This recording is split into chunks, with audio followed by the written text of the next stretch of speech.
Anyway, good evening, everybody. Good afternoon. Thank you all for coming back. We have a few people on the line and welcome to those online too. Thank you. Yes, we have Adam, Roy, and Bill Sterling, Oh, good. and along with Suzanne Kathy from Pete. Thank you. All right, so tonight we are going to work through some of the work that we all have been working on last meeting and this meeting. We're going to continue to review the draft scenario. You have something put in front of you, and so that's what we're going to be doing tonight. And we're going to be really looking for input, discussion on the components in the scenario that we're going to be putting forward. And we have some threshold questions that we want you to include. We are going to have some comments from John Bennett. John was the chair of the airport committee, and actually also was on the visioning committee, and so sat through that process. And we had what I thought was a pretty good outcome of that. So I think Matt, he's going to call you Matt. Sorry, Brittany and I were talking. Sorry, about Matt. that. I know. So we're going to go forward, and we're going to introduce us to the agenda for tonight. Perfect. So tonight for the agenda, we heard you all pretty loud and clear at last meeting. We got some great input from your ideal scenarios. So we've been working with the co-chairs to develop, as Mona said, something for you all to react to as a starting point to really begin to dig in how all these components stack up and begin to refine them to better reflect our values and meet our goals. We've also begun to outline a final report. We had some good discussion at our last meeting after John Peacock gave us a little bit of guidance in terms of what's going to be most effective in terms of recommendations, what are going to be most readily operationalized. So we've begun to draft a table of contents and a report that really, I think it made us feel like we're probably a little bit farther along than maybe we think we are when it comes to, as John Peacock said, starting with the values and building on our goals that were set forth at the beginning of this process that we continue to put on the walls here. So I'll take a quick look at that and hear a little bit from someone who knows a thing or two about building consensus, and we're lucky to have John Bennett in the room. Then we're going to spend the bulk of the time, no doubts, just discussion, really digging into the scenario, asking key questions, debating them, and then we'll take it from there. With 4 meetings left, we actually pulled out a quote from one of your fellow committee members. We won't name them, but they may recognize their words that with 4 meetings left, including tonight, it is time to write, debate, and develop recommendations that, although not complete solutions, are designed to create a path to a healthier and more balanced community. This really resonated with us when we heard it, and we thought it reflected the group's direction pretty well. So we've been using this, taking it to heart, and developing a scenario for us to dig into tonight and really enter the consensus building phase to get towards our finish line with just a few meetings left. So with that, as I said, we're fortunate to have someone who's been through the consensus building process a few times and can help to give us a little more guidance. Thanks, John. Thank you. I've sat through a few of these processes before in my life and was asked to offer a few thoughts. We are obviously in the end game of this citizen roundtable process that you guys have been working on for a long time. This is when you assemble the best ideas of the last 7 months into a coherent set of policy recommendations. And as Miles just said, including this meeting, we have only 4 meetings to go, 3 after this. Today is going to be reviewing and understanding the draft scenario, talking deeply about it. The next 3 meetings will be about setting dials. Exactly where do we set each of the dials on each of the tools that this group is identifying? Or to use a different metaphor, how much of each ingredient do we put into this recipe that we're creating for the county? It's an iterative process. We'll be making a series of tentative decisions on recommendations, and then we'll go back at the end and review the entire set as a coherent whole and ask ourselves, how does this look as a whole, as a group of recommendations rather than individual set of recommendations before anything is finalized. So like the Airport Vision Committee that I chair, this process is big, messy, and long, and that's pretty normal. In the end, the Vision Committee, those who were present for that can smile. It was. In the end, the Vision Committee voted 20-1 to endorse our final set of common ground recommendations. As we call them. And I'm certain that not one person in that group got everything they wanted in those recommendations. I'm 100% certain of that. But most of us saw the benefit to the community of all of the entire set of recommendations taken as a whole. Even the one person who wrote a minority report stating that she still supported 80% per figure of the Vision Committee's final recommendations. And she fully supported and respected the open and honest process that the Vision Committee followed. Hopefully the outcome in this group will be somewhat similar. In the end, the BOCC adopted all of the Airport Vision Committee recommendations. In one place, they actually strengthened one of our very key recommendations. And they adopted them with a formal legal resolution and a unanimous 5-0 vote. I think they supported us so strongly for two basic reasons. One was the intensive long work, the deep dive and analysis and evaluation that we did, that committee did of all the alternatives, which is very much like just what you guys are doing. And the second thing is we came to a broad consensus. In essence, all that work made the POCC's job relatively easy at the end of the day. So this growth committee is now in a very similar situation. The BOCC wants to reduce greenhouse gases, slower proceed, rate growth, ensure a sustainable economy, and preserve our quality of life. That requires finding a balance between sometimes competing values in our community and in this room. If you can agree on recommendations that actually achieve the visions, the county's vision and goals, I can virtually guarantee that they will listen to you. In my 8 years in City Hall, we had a great many citizen roundtables on a lot of challenging issues. And the citizen group came to us with consensus or even just near consensus on an issue. I cannot remember. I do not believe there was a single case when we didn't adopt most, if not all, of the recommendations the citizens made. And your recommendations don't need to have all their details fully worked out. I wasn't at the last meeting. I'm assuming John Peacock said this. Some recommendations can be detailed and should be wherever possible in areas where you can come to agreement on them. But there'll be areas where filling in the details would simply take more time than you have meetings left. And it's perfectly okay to offer broad policy recommendations to the BOCC. They are still extremely valuable. Obviously, the more consensus you can achieve, the better. But minority opinions are fine and normal. They're an essential part of this process. Of course, this work is not easy, and the financial forces on our county are enormous. Some of you undoubtedly have heard this. I only learned it today.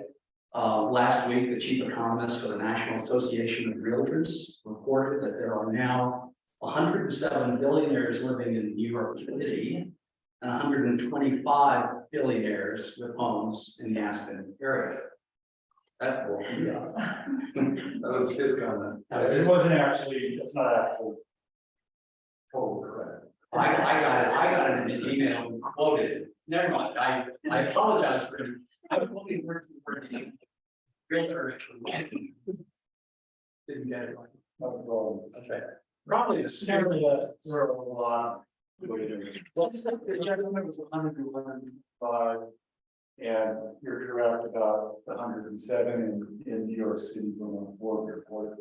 so it's 100 to 125. Yes, it's a lot. It's a lot. I don't talk. We could Rural residential. suffice to say, it's a lot to keep building that on campus. So why do we have so many? Based on the ones that I've met over the years, at least a few conversations I've had with them, and the listening I've done in seminars at the Aspen Institute and other places with them, they all have exactly the same reasons that most of us do for living here. The beauty of our mountains and meadows, the culture, art, and intellectual stimulation of this place, the fact that we're a real community, not sort of a resort Disney World kind of place, our rural lifestyle, we're not just another urban area, and obviously our quality of life. Same things that this committee has been discussing for 7 months. As you review the recommendations in the draft scenario this afternoon and wrap up your work for the next 3 meetings, you'll each have to ask various questions of yourselves. 3 of those are, what do I agree with? What can I live with? And what could be tweaked so that I could live with it? Those questions will guide your deliberations of these final meetings. Finally, it's all a lot of work, but I'm going to argue that it is really well worth it. You have a chance to make a true difference in our valley, in reducing greenhouse gas emissions, achieving a more sustainable, equitable economy, and safeguarding our rural quality of life. It's a really exciting opportunity. And thank you all for sticking with it so long. You're doing great work. You're here. And good luck on the last 3 meetings. Thank you, John. Thank you. Excellent. Thank you so much, John. And so, as I mentioned, based on some of the direction we got from this group in terms of starting to put together what that final report would look like, we started to outline a table of contents, drawing upon all of the great work that this group has done with the guidance of the co-chairs and with the guidance of staff, really following a framework that's very similar to the common ground recommendations for the airport that John just referenced. So starting with an executive summary, really digging into the values and the goals that we've been putting on the wall for all these meetings now. Getting into what our desired outcomes are, really, the beginnings of what you're going to see tonight in the scenario that you all have in front of you. And then getting into our key findings about each tool, the tools table that we've spent many meetings getting into, really interrogating how can these tools be used and how are they going to be reflected in this ultimate scenario, which at point 5 is the recommendations, ultimately the draft scenario, and then the summary of the vision. So that's how the general report is coming together. We want to have it ready to begin incorporating more and more work coming out of discussions like tonight. So as I said, the community values and goals, a lot of these based on the conversation we had with John Peacock, and Michael, I think you made the great point that we've actually done a lot of interrogation of some of these goals and values. And so we're bringing them into this report so that the key findings from the tools, so that the work that we're going to be looking at with the draft scenario tonight can be readily brought into it for you all to react to. And Michael, Mona, I don't know if you have any additional comments on how that report is coming together before we move into the scenario. Just to say, well, I think that, that is this shape that we're in here with this component recommendation and action goals achieved. This is going to be kind of where we are. This is not longer an extensive process. It is a honing in and shaping this sort of outline for the final document process. So kind of one of the rules that we talked about that we were kind of using going forward is that, unless there's a simple piece of discovery that we need to make a decision on something, we feel like the analysis is there and it's the conversation and consensus building that it's happening. Excellent.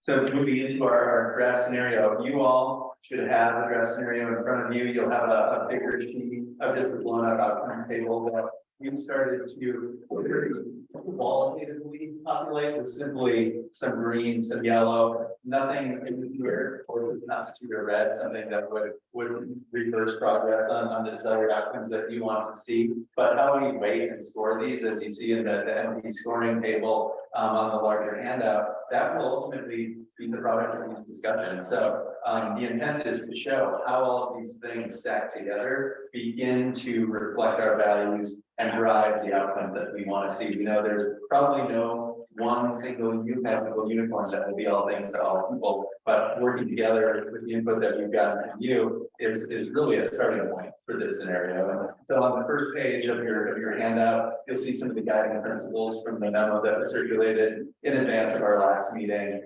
And then the scenario as it's built out, and Cindy's going to walk us through a kind of high level summary of it.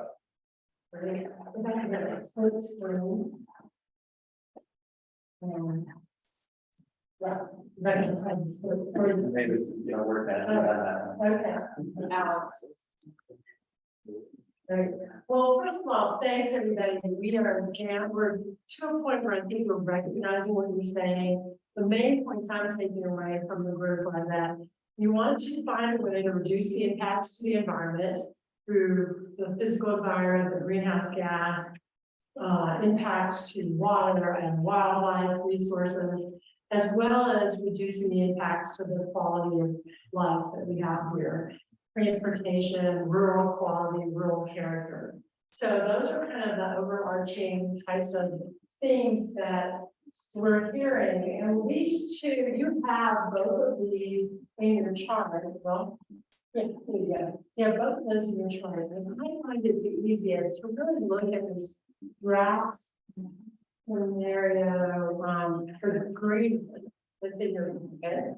I find it really easy to look at that as kind of a flow chart to where we are.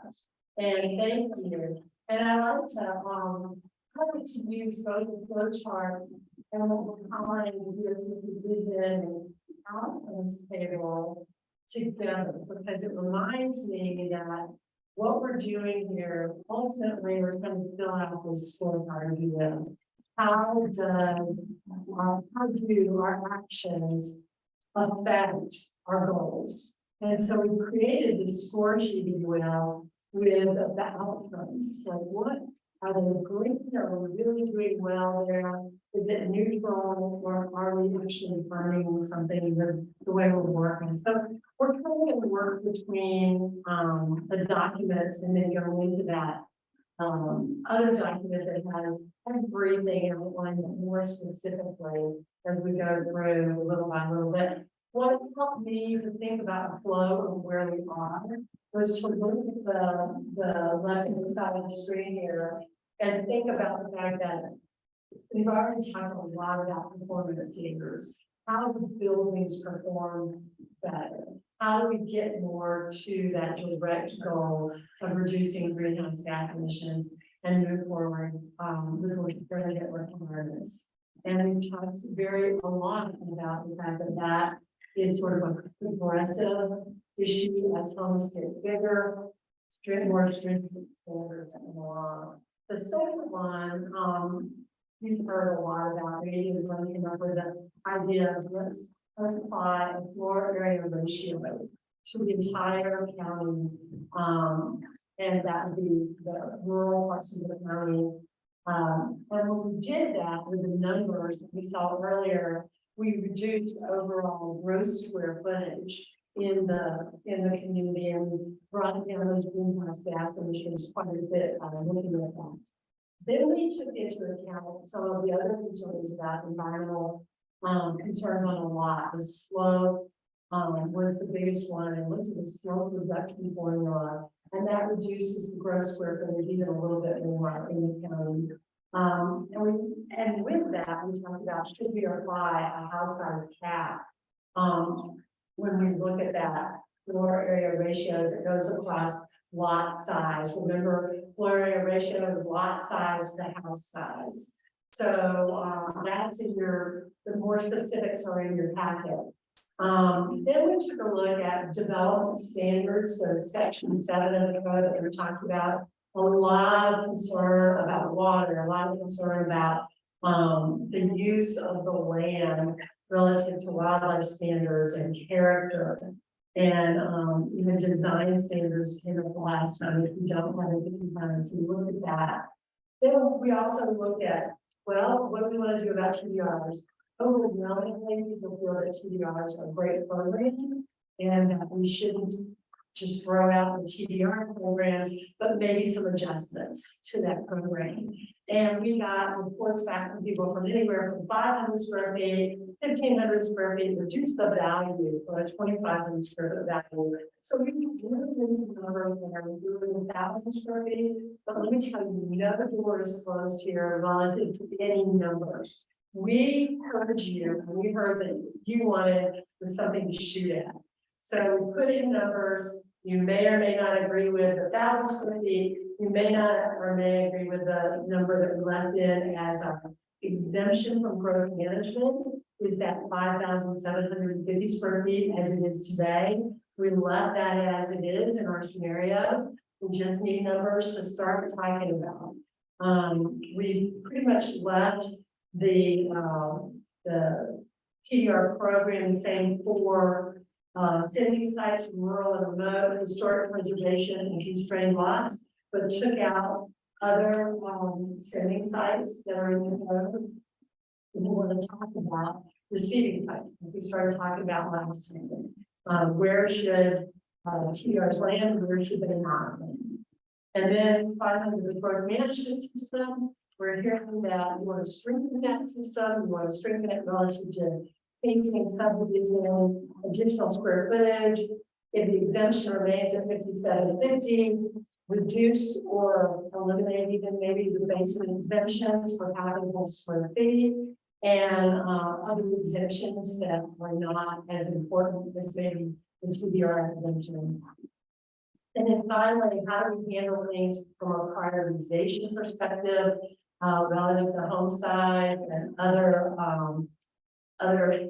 performance standards and maybe development standards from the administrative policy provision. When something comes into the building department, should we set up and we put in the scenario, yes, there'll be a hierarchy. If you have a home less than 5750, you will have priority over a larger home in terms of where you are in the review process.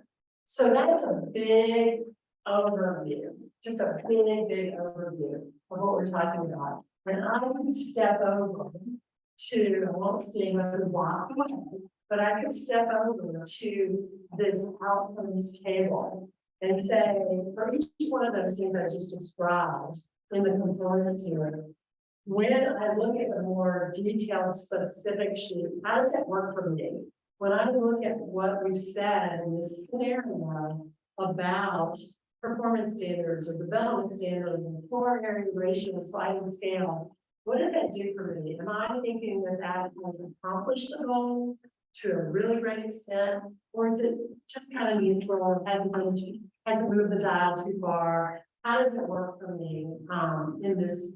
And as we review this, and Miles is going to walk us through on a more specific basis the details of the scenario. But I just wanted to give that high overview really quickly and say that none of it was closed here. We just had something to shoot at, to give you something to shoot at because you asked for it. So, you know, let the debates begin. And I see some questions, but I'm gonna let Miles take it from here. Yeah, and I think Mona and Michael, if there's anything you want to share, and then the overarching approach on how this came together, and then do some Q&A at the high level, and we will try to put most of the debate until we walk through the details. Yeah, I'll just mention, because I may have missed it, but there was the vertical box of the overlay. Oh, thank you so much. Thank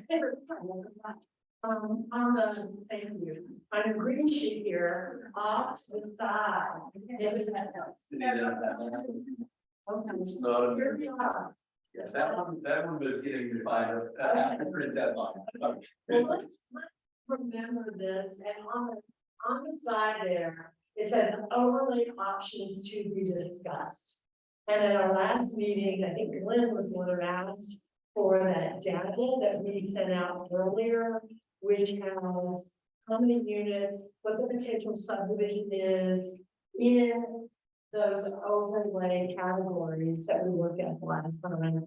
The rural area we are calling on the map now, and it just kind of came to us beyond the pavement. We're calling an overlay beyond the pavement overlay. We're calling the in-between kind of valley area, the rural valley overlay. And then we have another overlay that gets us closer to the, what's it called, the urban interface overlay that gets us to the, pardon me. Right. But there's 3 categories within it that we've broken out for you to look at. relative to the location of things and the location of size as an issue and subdivision as an issue. But we first wanted to start with kind of the guts, if you will, of the scenario that we want to talk about. See if we heard you relative to how you want to see those tools used. And then if you still feel that there's more that's missing from the character perspective or other perspectives that can be handled through a value of an overlay, then we'll talk about it. So that's the way we set it up. Sure. I'm just wondering if you could comment briefly on your process of assembling all of our scenarios, just so we don't kind of reinvent the wheel. How did you go about that?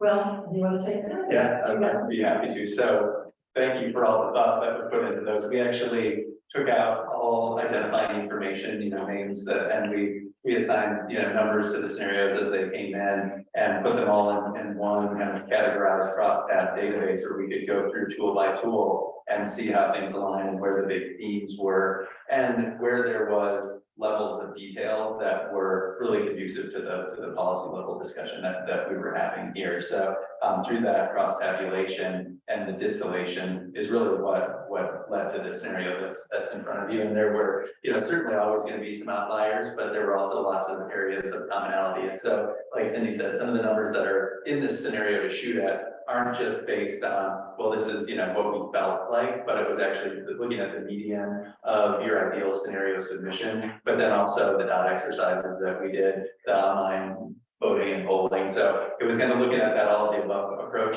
and synthesizing it down into, how does this align with the values and the goals and the tools that were prioritized? So staff, I don't know if there's any other key methodological elements that I missed. I would just add that through that process of looking at everything, we picked what we thought had traction with the group and that the group wanted to look at. This is definitely not a staff proposed scenario. So just so you know that. It's what we heard. And even in some of the dotting, like one of the ones that we did on the last, it looked like pure shock and like perfect distribution. There was actually on really was sitting and looking at them, there was some real direction there. So you consider that one column was kind of a status quo, but then the other two were moving away from the status quo to different views. There actually was a clear majority in directions in those cases. So I actually spent today going through the comments and looking at this to just kind of truth test it. I'm very comfortable with how they represented everyone. It's a testament to the good material that you all gave us to work with. And so this is intended to be a starting point for those deliberations and that debate, to make sure that it does resonate and resemble consensus, and also to John's point, compromise as well, and then finding those iterative opportunities that really hone in on where there's some compromise, some consensus, and where we can move forward. So with that, any other questions about methodology or the overview before we dive in? Or I just want to make a comment. I think to Cindy's point, this is not the final document. So this is why we're having this conversation over tonight and probably into the next couple of weeks and where we want to get to the final document. So that's part of this conversation that we're going to have. Absolutely. So I don't want to kill you all with a level of detail by walking through this bullet by bullet, but what we're going to do is, and we wanted you all to have this in front of you so you can make notes, is just generally walk through the tools and how they stack up from the key components and really the structure for how we're putting this together. And maybe this is going to be running through on screen as well for folks virtually who don't have the handout. We're just going to be going through the actual document. So as I said earlier, on page 1, you've got kind of the guiding principles, and then the outcomes table that Cindy was walking through. And you'll see, I mean, this is some very initial qualitative scoring. It's not putting specific quantities to any of these, but just making sure that the tools that were applied were driving towards the outcomes that you all stated you wanted to see more of. So getting into it, beginning with performance standards. You'll see the recommendations are all very, very consistent with the performance standard white paper from the discussion that we go deeply into. Yeah, I'm gonna- Have online to make it. I think they. Yeah.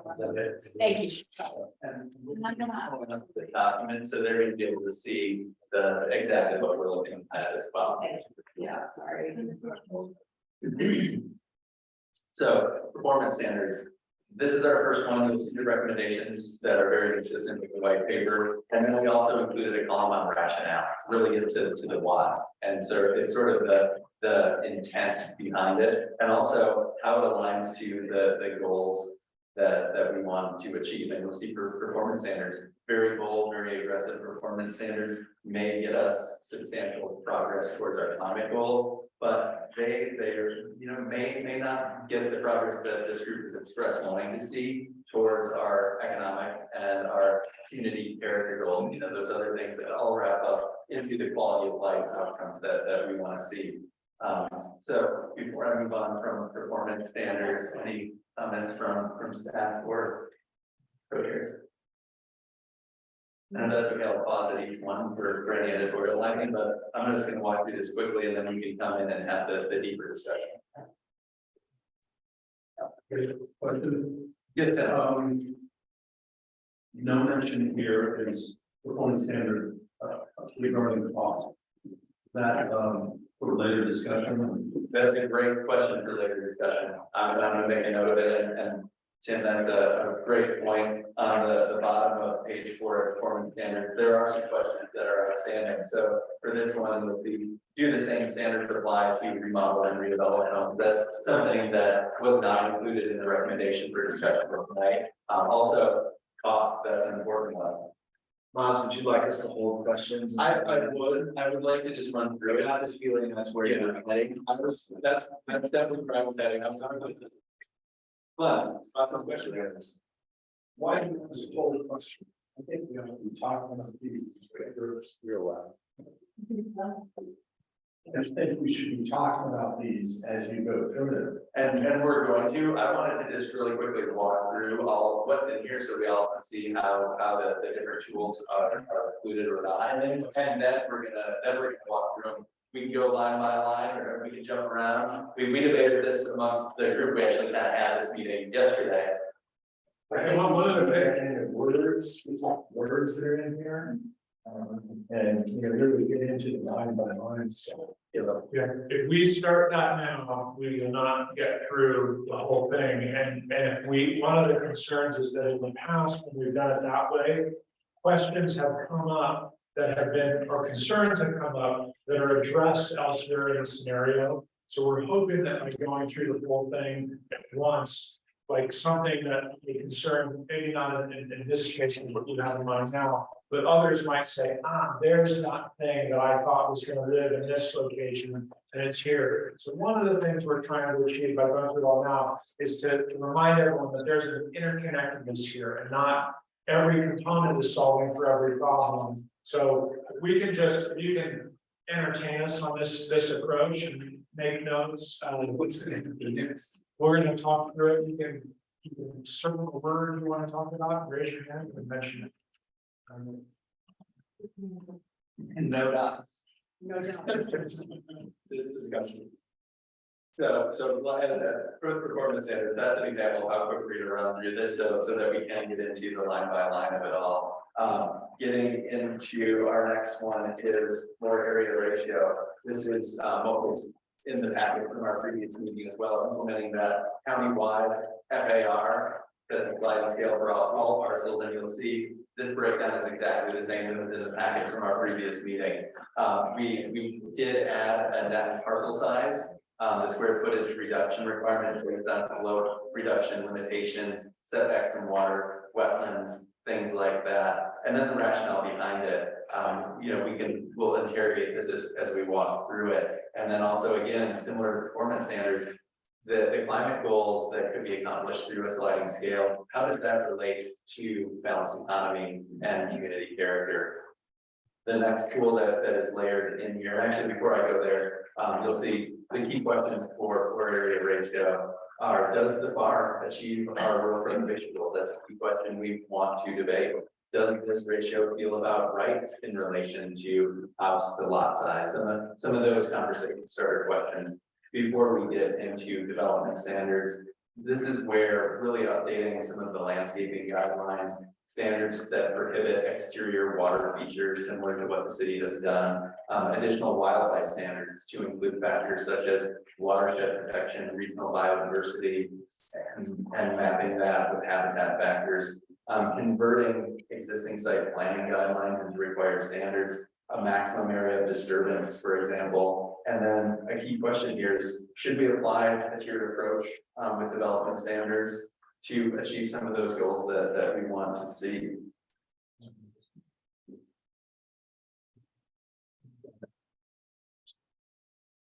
Perfect. Yeah, and you know, the philosophy is, do things, development standards, performance standards get tighter as homes get larger? You know, that was one of the common themes we've heard, and you'll see reflected here. Another key question on development standards is, do they apply equally across the board, or should they be applied based on location? Rural areas having different standards than more urban areas, for example. And then GMQS, you'll see here, the recommendation in this draft scenario is that the square footage exemption remains the same at 5750 with a reduction in basement exemptions, reducing or eliminating all exemptions, and instead creating a tighter development standards process that also will go towards the goal of simplification. Strengthening GMQS as a tool for pacing. And that leads to some of the questions on, should the GMQS exempt square footage be lower than 5750? That's one of those key threshold questions that was mentioned. And again, you'll see the scoring towards goals, and the rationale here was really to reflect what we heard from you all, that GMQS still has value, but we can get more out of it to reflect our goals. So moving on to page 7, you'll see one more. There's a few threshold questions that are sneaking down below. Another threshold question for GMQS was, should any building permit above 5750 be required to go through GMQS? So that's going to be a key discussion item. And again, these questions are designed to seed the conversation and get us thinking, but are by no means all of the questions. They're a starting point, just like the scenario. When it comes to TDRs, as Cindy said, the number that represented the approximate median average during our analysis and synthesis of all of your feedback was reduction of TDR allocation from the existing 2,500 square feet to 1,000, prohibiting TDRs for basements, including within the UGB, reducing TDR values for constrained lots with small net parcel sizes. And that led to some key questions. Should sending sites be limited to only rural and remote, historic preservation and constrained lots? Should receiving sites only be allowed in the UGB? So those are some key discussion points. Moving on to page 8. And it looks like our virtual folks are able to follow along here as well. Administrative policy. So this again goes to incentivizing houses that are under 5750 with a streamlined review and baseline performance standards, developing a system of prioritization for the review of building permits that includes elements such as limiting number of demolitions and priority based on the age of the home, pacing to establish a maximum number of demolitions and remodels per year, and apply performance standards that should be. And then another pacing tool would be to limit the number of permits issued each year by planning area and projected project duration. Incentivizing and prioritizing permit review by house size with review that's progressively tighter as home gets larger, as homes get larger, to again reflect what we heard from all of you. And the key question here becomes, do performance standards apply equally for all size homes, and how do they incorporate redevelopment? So moving on to square footage cap. This is the last one that we have packaged here with the overlay, as Michael and Cindy described, being an option that we want to look at once we interrogate all of these. But The square footage cap, looking at the max house size of 9,300 square feet, unless the caucus or the floor area ratio designates smaller. So this would be sort of the speed of light cap, that the floor area ratio would not exceed, the caucus limits would not exceed. So that is, again, based on the median averages of your input and the submissions that you all sent to us for debate and discussion as a starting point. New homes in unincorporated Pickens County shall exceed this limit. No new homes in unincorporated Pickens County shall exceed this limit regardless of the floor area ratio, GMQS, TDRs, or any other tool. Another key question there becomes, does this apply to remodel and redevelopment? So those are the big component tools. I believe the next page, we also have the overlay with some concepts to consider. And essentially the key question here, after we discuss these other tools, is there something left for the overlay to do? Is an overlay of value? And if so, how could it be applied? Would it be house size? There was a lot of discussion at our last meeting about the intent and the use, that could be actually more of a community character and quality of life application for an overlay. And also the fact that simplification may not be one of the overlays strong suits. So does it produce the value versus the complication of implementing it? So for discussion, decreasing specific uses and or home size as homes get further away from urban services is one of the main fundamental concepts of the overlay.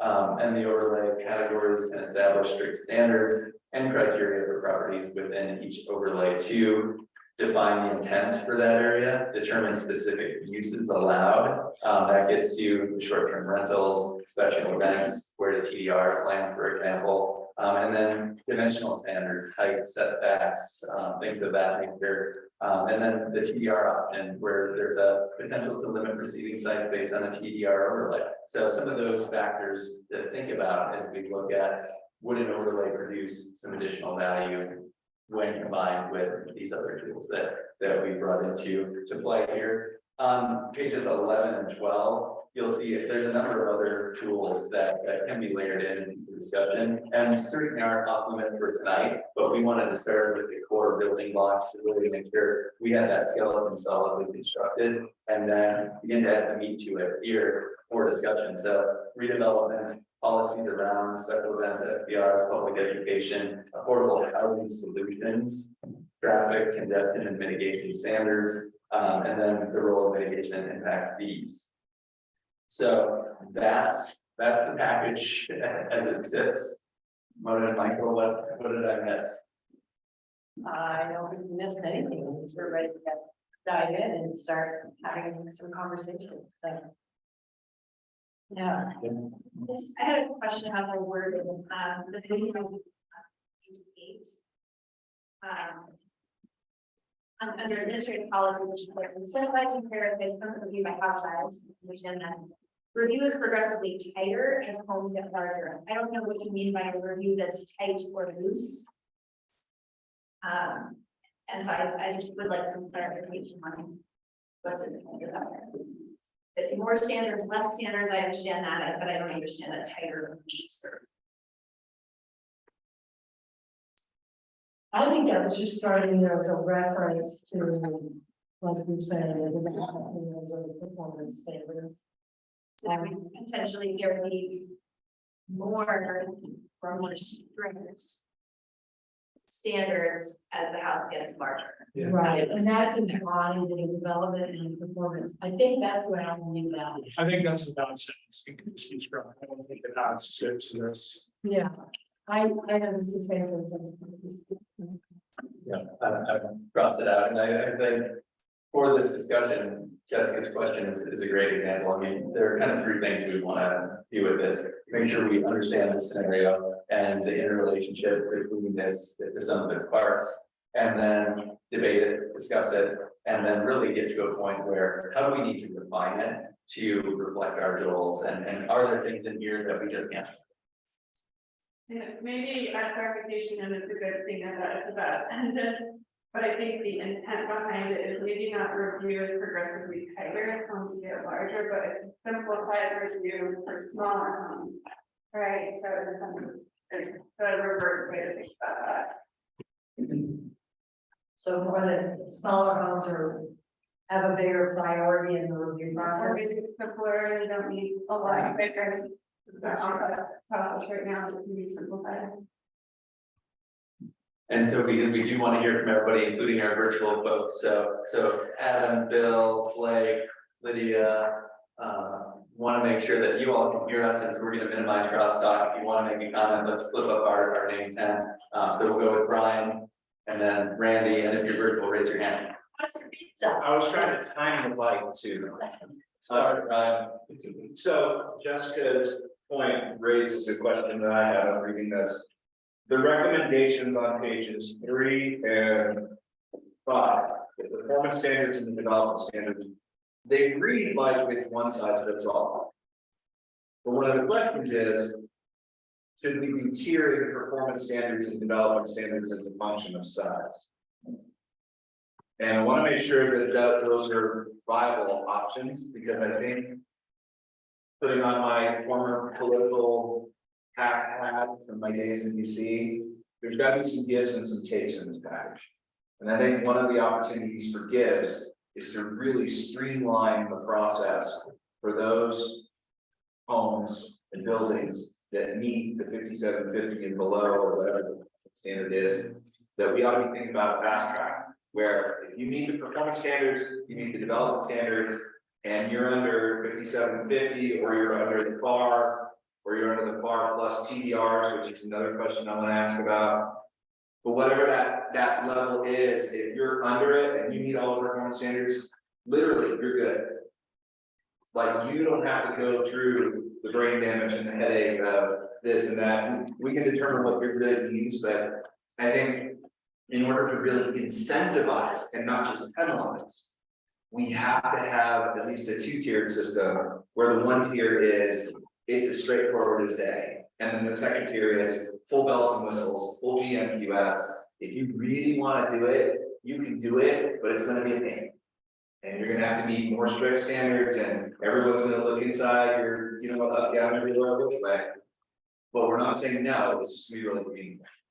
And I think when you do that, you get the right amount of carrots and sticks.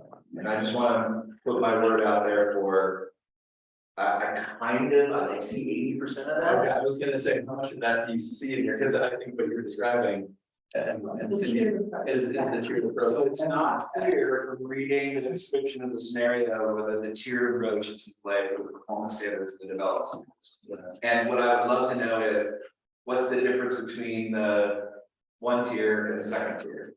Is it night and day? Is it just a little bit? Because if it's a distinction without a difference, then it doesn't matter. And I think also that's a really good example, the interrelationship between these tools, where, a lot of that is kind of described in the administrative incentives. Yeah. But I think we should be debating it here with performance standards too. And if there's consensus with the group that the intent, as Brian described it, is really reflective of what we heard from the group, and I would say it is this something that we need to revise to this first draft? And that is exactly what it is. You're going to see sentences that need to be cleaned up, some precision that needs to be added, and this is a great example of that. So I would open it up to the group. Does that tiered approach to performance standards, where there's a first tier where you're good if you meet these standards, and then you can go bigger, but it's going to be harder in the 2nd tier. Is that something that this group would like to see? I have a question though. Are you guys saying that the tier would slide on the side would be applying to energy standards, like smaller houses don't have to be net zero by 2030 or bigger houses do? That's what I want to know, because if I read this, I read the plain language, the way that it's laid out, the performance standards apply to all construction regardless of size. And yet there's a question about tiering. And so, A, is tiering okay? Or are we going to be doctrinaire and say, no, it doesn't matter whether you're big or small or ugly or beautiful, you got to make all this happen, or not? Because then how this interacts from a performance standards how it interacts with the rest of the package changes if what you're telling me is, well, everything has to meet performance standards regardless of size. Well, then some of the other incentives for maybe being under the floor area ratio or using TDRs, suddenly it doesn't mean as much in the development system. But I kind of don't think we're to back off on the energy ratings. So if I could answer that, I think what we need to do, or what I see here is there are some standards that are gonna apply to everything, no matter what, right? There's, like the point you just brought up, because all homes are gonna have to meet this, that's part of the building code.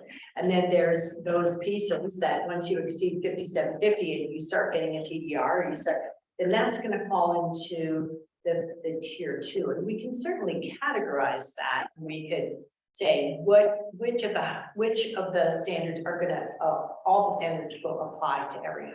But I think there are gonna be some standards that will apply to all homes, and then there is that tier 1 and tier 2. Yeah, my only comment is for both performance and development standards, it's not clear which are in tier 1 and which are in tier 2. Or in other words, tier 1 and then tier 2 is tier 1 plus this, and this, right? And then where's that cutoff line between tiers? I see it interchangeably being 5750, being the floor area ratio. We're having exemptions for TDRs, but yet it looks like if you use those, you still go through GFDF, QS. Like, it's just unclear how all the pieces interact together. But I think we can simplify, and I think this goes back to what you and I had said a long time ago. What I'm thinking now conceptually is sort of what you're saying, is 5750 would be that cutoff. Just make it that simple, right? So there's one limit, there's one level that you have to move for every single one of these issues, right? Performance standards, everything. 5750, we can decide what those details are. After 5750, to me, it's starts all this stuff. Higher standards of all the performance standards, GMQS plus TDR, as I always kind of said, all these things. And maybe above that, we could have another tier, or maybe there's only 2 tiers. Yeah. We really decide we could have a lower tier 2, which is really expedited if you're, and I think that would be a great incentive. That tier 1 is at below 3,500 square feet or something like that, and it's an expedited process. That's real speed of life. Yeah. Right. Or no comment. Yeah. It's an interesting thing. And Randy, and then Jessica. I'm gonna pull a lot of things that I want to say in the beginning of the specific topic, so this is just a word clarification. And I don't really think, so on floor area ratio on page 4, I don't think what you said is what we mean. Implement a countywide FAR sliding scale for all parcels, regardless of whether public conforming or not, based on this criteria, because R15 and R30 already have 0.16 and 0.13 floor area ratio for the code, which are unregulated zone district. Right.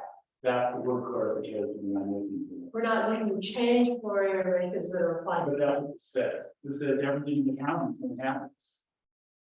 Doesn't say anything about non-regulated zones. Okay. That's the way to go. Right. And actually, I took that and you just what you're saying, agreement. Which is not, Which is just straightforward, just there for some things that I would. and I think that's correct. We already have 2 zone districts that are already regulated. We're not saying go in and road boundaries or change those. We're not saying go to, an example, this is Long Creek, it's already got an AR2 or an AR2 sliding scale. So we're not saying go in and change the ones that are out there. We're saying apply it to the unregulated ones now. So that's the clarification. Good. Great. Anyone in the group have any objection to that? Well, I have a comment about the same thing, is that, I think what this should be saying is that this approach should be studied and analyzed for various, parcels. I don't think that the, sliding scale that's listed here should be cited at all, because that was just thrown out there as something to study as a starting point for the discussion. So, you know, it might say, utilize the AR2 as a starting point for what we studied. But I think that it needs a lot of analysis.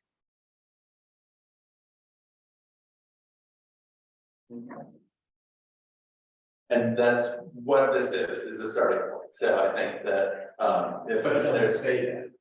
yeah, You know, yeah. these things- And we've done some analysis. We've done.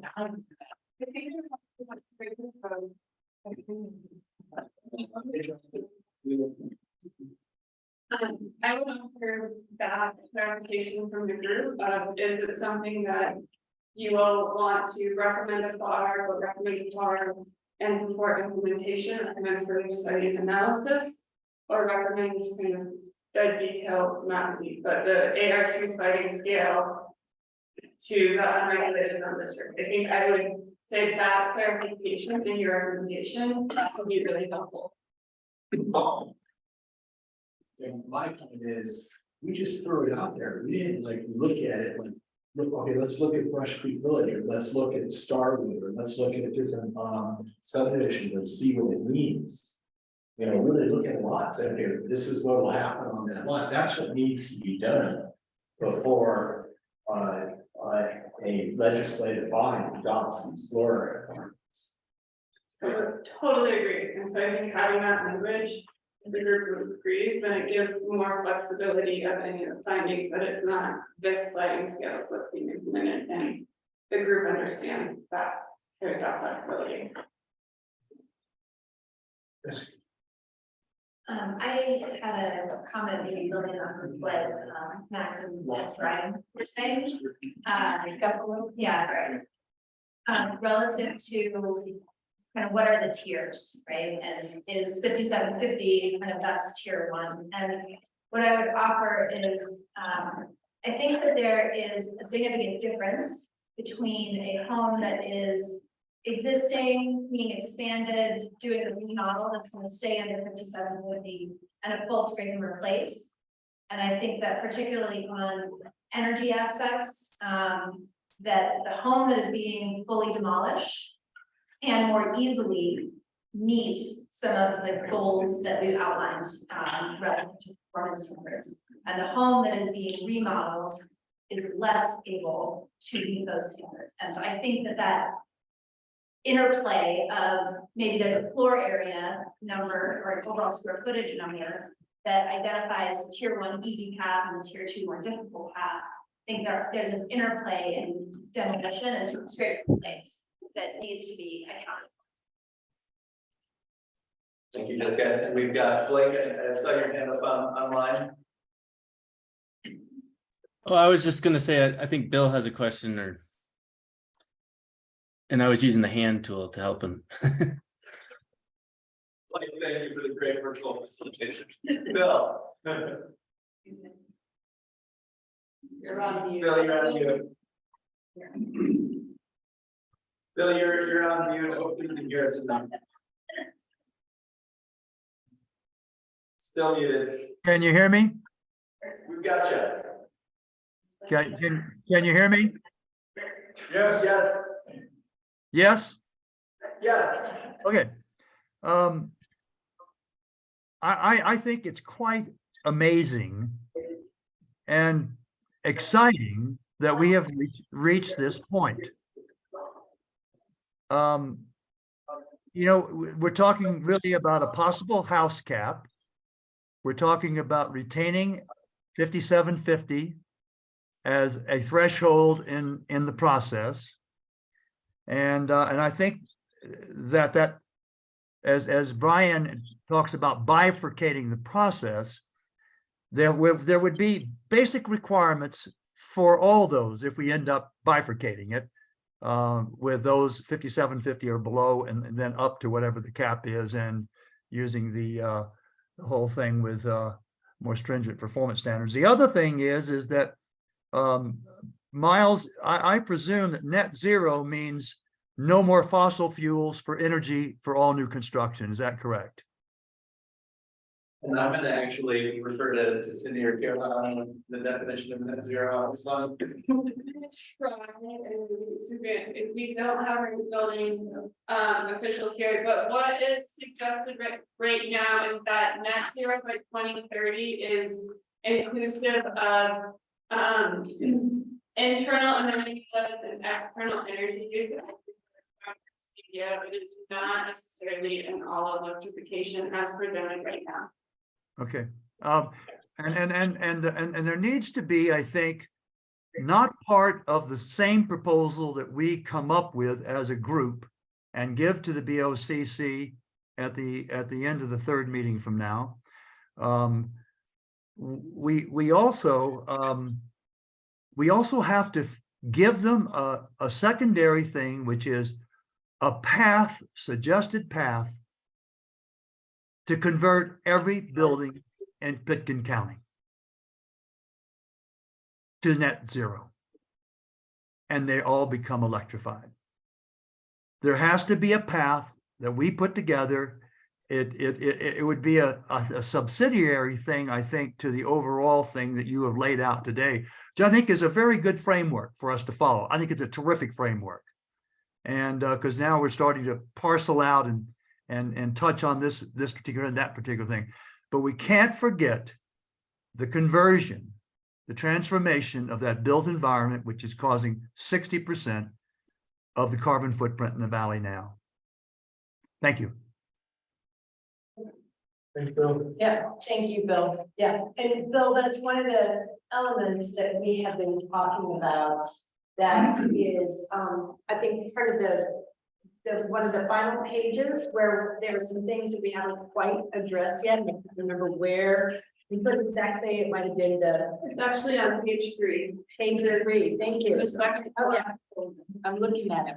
I don't have those documents in front of me, so I can't refer to them as easily, but I'll get them tomorrow. Yeah, but I think just for everybody, we want to require electrification of all buildings, and that's in consideration with Holy Cross and the conversation we had with Brian a few weeks ago about how can Holy Cross handle the grid, how can Holy Cross grid handle all electrification. And I think the other piece that we have here as a bullet is incentivizing existing homes to transition. And I think that could happen during the remodel that you brought up, Jessica. If you do a certain size remodel, if it's a 50% remodel, there could be a certain amount of incentives that could be provided by the county to go towards all electrification, because I know it is a little bit more expensive than that. Thank you. And just a housekeeping note too, for Bill and others online, all of the packet documents are in the chat, so you can click on those, download those. Okay, I'll do that. It's also been via email. I think what's exciting about this is that Cindy, in her presentation last week, gave an A, B, and a C in every category: performance standards, GMQS, development, FAR, all that. And almost all of this in this virtual proposal are in that third category of being more ambitious and more bold. Bill, thank you so much. And that for performance standards is absolutely true. We heard you. And Cindy, did you have a comment that you wanted to make? Well, just the fact that we see all this on page 4, we heard you guys saying, hey, there should be an overall energy master plan. And that has everything to work with Holy Cross on the timing and all of that. So, Should we be going even farther than that in the fact of, I mean, it's pretty easy in our environment because a lot of things we get redeveloped, but should we consider incentives for houses that aren't thinking of new development? It's things that Corey used to do for upgrading appliances and that sort of things. So that we're not just worried about the built or the rebuilt environment, but the existing homes that aren't getting any work done. Seems like that's gonna be fair to the homes. Right, because that's that 60% that Bill just referenced. Right, and a fair amount will be redeveloped, but there's gonna be a lot, and there's a lot that can be done to bring those up to communities as well. And there was a suggestion at the point of sale to bring it up as well. I think Right. there's a bunch of areas that are Hearst found. And I saw Blake, did your hand go up in response to this topic?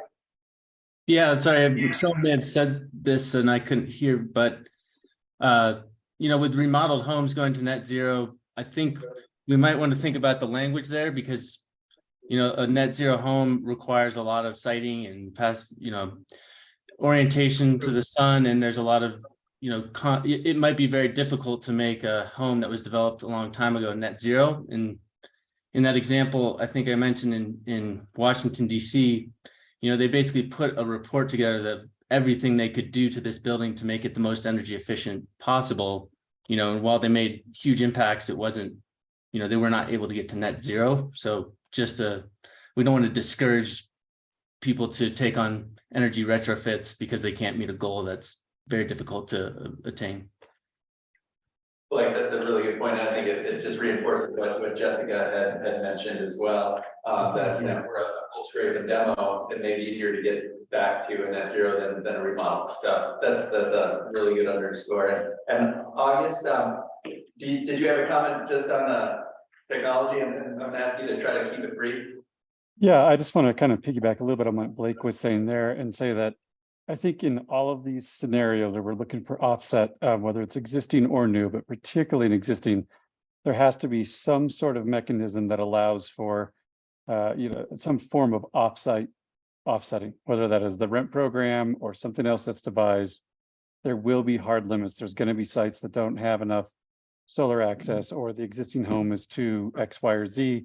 And so there has to be a mechanism that allows for a productive, verifiable, and specific offset to happen, but they can't be boxed in just on the site requirements alone.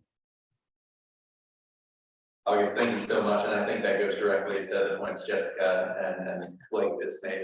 And Michael and Mona, I don't know if you can keep a better track of where we go next. I'm gonna go to Nick because you speak so rarely.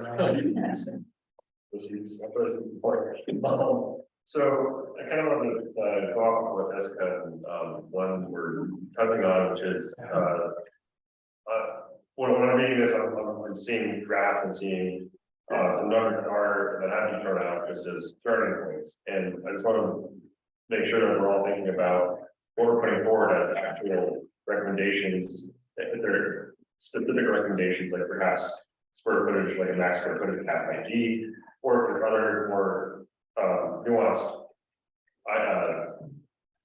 numbers that might be more of a starting point that need further analysis. And another thing that I'm a little concerned with a few of the items in here, I can use one of the development standard items, but the difference between performance and prescriptive requirements, I think we need to make sure that as we're recommending these things, we understand what the goal is. And for example, the requirement to change existing site planning guidelines to require standards for orienting the driveway, that could be a little heavy-handed. I mean, there's other ways that you, like the goal presumably is to use less energy for snow melt or snow plowing or shoveling or whatever it might be, but there might be other ways to achieve that. It might be have a max cap on exterior energy, so that's already there, so that might already feed into this. But there are a lot of sites out there that if there are a lot of prescriptive elements like this in the code, it ends up having a lot of unintended consequences. And I think that generally performance-based standards and get a little closer to perhaps what the goals originally were. And there's a lot of great sounding things that people have suggested. And I'm a little concerned with just cherry picking good sounding things and putting them all in and not understanding how they interact together. I think all of this needs to be thought of a little bit more holistically. And this is not to say that we shouldn't give any hard recommendations, but I don't think any of us are experts on understanding how all these different pieces will feed off each other, how they will actually incentivize or disincentivize actions. So just want to grab some caution towards some hard recommendations that might be coming out. And I think it's a good point, and one thing I'll put for all of you, it's two parts, right? What is the process that comes from your recommendations to the point of a natural legislative change, right? So as John shared happened with the airport vision, is your recommendation moving forward go to the board will take, you know, what they choose and give direction, but the idea is that they would memorialize any of those recommendations into a resolution, and then that would actually start further analysis, right? So if you recommended an FAR, but we know that actually to take that recommendation into an actual code amendment, there's gonna be an additional analysis that's needed, and then whatever those changes are, will go through the whole legislative process and public meetings and all of that. So what I would offer is, for you all, as you're talking, what are things that you feel are, you know, these are hard numbers that we really want to see memorialized versus acknowledging this is our starting point, and as you go through, you know, the recommendation into an actual code amendment, it's part of your discovery process. So my point being, as you all go through, you can identify, you know, knowing that it's not turning into a hard code change per se, but it's a starting point to guide those code amendment changes.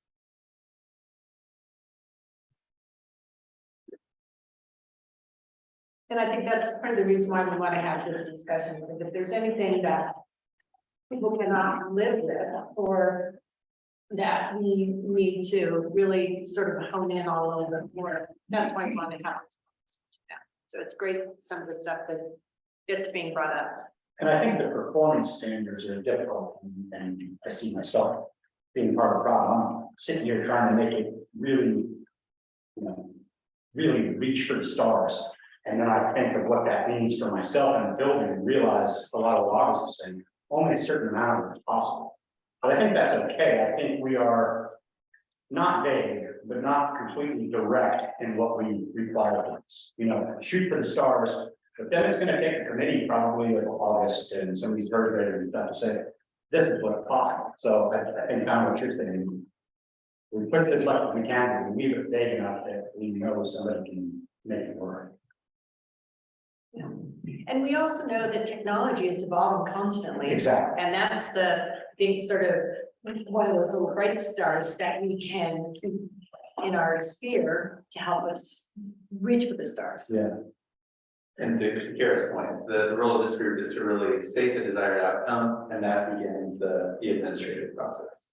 Michael, where are we going? I think Doug is waiting. So I just kind of want to echo what Brian and Justin talked about tiered approach. I think tiered approach is critical to the whole thing. You know, the larger the house, maybe it needs to be net zero plus. And especially the amount of homes out there that are less than their allowed square footage at this point. It seems like we do need a standard down there so that instead of expanding that house, if they leave the house the same size plus or minus some percentage, the performance standards are less onerous for an owner to take on. It's improving the structure, it's improving the house, improving all of the performance energy usages, but it's incentivizing them not to build to the maximum allowed 750 or whatever. I really believe in the incentive approach, the fair approach. Let's get people to make the decisions we like, which is smaller homes through incentives, as opposed to only through fair sales. Sarah. Yeah, I also echo, I think, in terms of setting like actual numbers, the 5750 number is really high. I mean, that's a massive house. So if we could make greater incentives for a third tier of like, I think max is 3,500 or something like. Yeah, just whatever that number is, like really incentivize to build much smaller homes, because you don't need 5750 anyway. I don't think. I'm a little biased, but so I think that third tier and like figuring out what that threshold is really integrating it all. I think that resonates with a lot of what we saw too in some of the scenarios that were submitted to us. So I want to pose to the group. Is that something we should explore and put ready into your third tier that really does incentivize something smaller, something at 35%? So that would be tier one, actually, Right. not tier three, less than 3,500. And then tier two would be 5750. And then tier three would be the greater than 5750. Can I say something on that? This up in Washington, but right to this, and that is the, people who might consider replacement or remodeling, they're very small homes. And so think about, even North 40, where everything's 2,500 or less, I mean, these smaller subdivisions.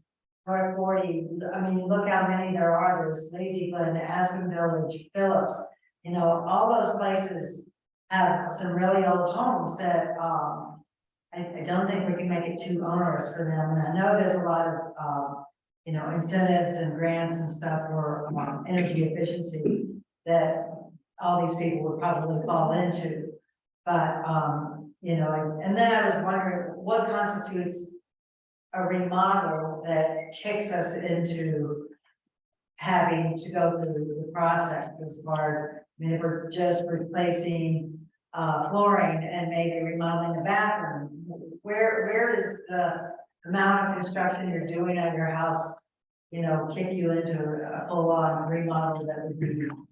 That is already determined in the building code. Oh, okay, yeah. I'm taking down a 26-inch wall, I had to go through a building permit. Because I am in a multi-family building, so they didn't want it to fall down eventually. So it's already all in the, that's all in there. Yeah, but it doesn't mean that we can't do some more incentives for the smaller projects. And ask to jump in, but I think roughly the way that right now is at 1,000 additional square feet, you kick into impact fees and it really kind of escalates into it. Okay. And the energy. Yeah. Remodel. 1,000 additional. It's not defined in the latest, I mean, remodel could use the word under the latest. Sorry, but that is something it would be helpful for you all to get traction on, I think, you know, what is that? The building code does, you know, speak to it. But the land use code doesn't have a great definition of what is a remodel, how much can you change. You know, right, remodel is changing out the cabinets in the kitchen, a remodel is moving walls around and adding or, you know, taking away bedrooms and creating different spaces. All of that is captured under the remodel. But adding square footage is an addition, you know, that's something else, but. So it's a difference between the development standards and when those are triggered versus when the performance standards are triggered. Building code and land use code, so good point. It should be something that, you know, you look at on both sides. Sure. Following up on what Glenn was saying, about needing to study, the FAR thing before adopting, you know, the last massive downzoning was, in the 70s. I think it created relatively few non-conforming structures because it was pretty much an effort to zone to use. Obviously applying an FAR countywide is going to create a massive number of non-conforming structures. So that's one thing that I think should be studied before an FAR gets adopted. So I just wanted to support Glenn's position. Given the numbers that we've seen here so far, when we showed a lot of those numbers originally in association with greenhouse gas emissions and bringing floor area ratios down, excuse me, yeah, we looked at the floor area ratio. In juxtaposition to the number of homes we have in each category, I'm not sure that we're gonna have that many non-conforming. So just, that's my guess. And that's the reason to say. Exactly right. So, Brian, Really a quick question. Is it net zero energy production? Is it net zero greenhouse gas emissions? What does net zero mean as defined here? Because if I think about Deb's suggestion that we require in the tier 3, that they go beyond net zero, if it's greenhouse gases, that could be a problem. Because I don't know how a house gets to net positive in terms of its greenhouse gas uptake. If that makes any sense. A lot of trees. Performance standard document a couple weeks ago was the International Code Council's definition of net zero. So. So I should go look there. No, I'm gonna read it to you. So it's an energy efficient building where on a source energy basis, the actual annual delivered energy is less than or equal to the on-site renewable exported energy. So it's an energy production standard, basically. The building produces more than it consumes over the course of a year. Yeah. And what Okay. in the, Then you can go better than net zero on an energy basis. I think it's important when we refer to net zero, we refer to it as net zero energy. Because otherwise, some of us in the carbon business are gonna get really wrapped around the axle. Now we said, offsite as well. Yeah, and I was delighted at the notion of required to be on site and or located within the community. Because then that allows a multifamily development to do a single solar farm that might offset the energy consumption from all of the different dwellings, and it may be economically as well as visually much more attractive. You would have liked it even more yesterday when it said at the end, in conjunction with Holy Cross. So that is one comment. I'm actually surprisingly, I'm gonna ask that we not refer to specific companies and or entities in here. There may be a misperception that goes along with it. We're gonna deliver our 100%, and we've got more to say about that in the coming weeks. We'll be quite close to that very soon. Leaving with us, but my point is, I don't want it to read that Holy Cross wrote that part of the day. I would just like to ask a question to everyone. I realize these are synopsis of everyone's recommendations of the FAR. My point or my concern with the FAR is when we talk about preserving rural character, we're actually encouraging bigger homes in rural areas where people can own more land. And it's just a concern of mine. I think that I can probably get to a place where I can live with it, but that is a concern to me. Personally, I really love that sort of that big overlay where we were talking about where growth should happen near growth centers, and that we're actually doing something to try and preserve our rural character for future generations. I don't know if maybe we can't steer away from that, but I just want to make that point because I think about it. No, I think that's exactly what we want to hear. Does the sliding scale, whatever that might end up to be, meet your character concerns for rural character, or do we need to look at another methodology potentially with an overlay that can address that with not only house size, but with uses and with setting the stage for the intent of the area. So that, we didn't want to forget that. We just wanted to talk about bones first, but then, thank you. I mean, that's exactly the kind of thing we want to hear from the group.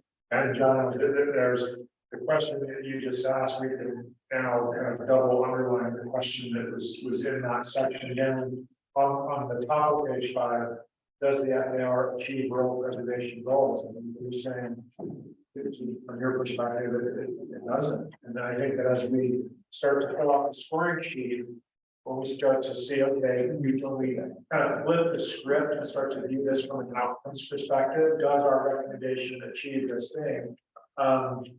That would be where we try to address that, or try to come to how we might address it as a group. Rick. I agree with John and Nicholas mentioned prescriptive. I look at performance standards a little bit differently too. You know, this is an outcome that we're seeking.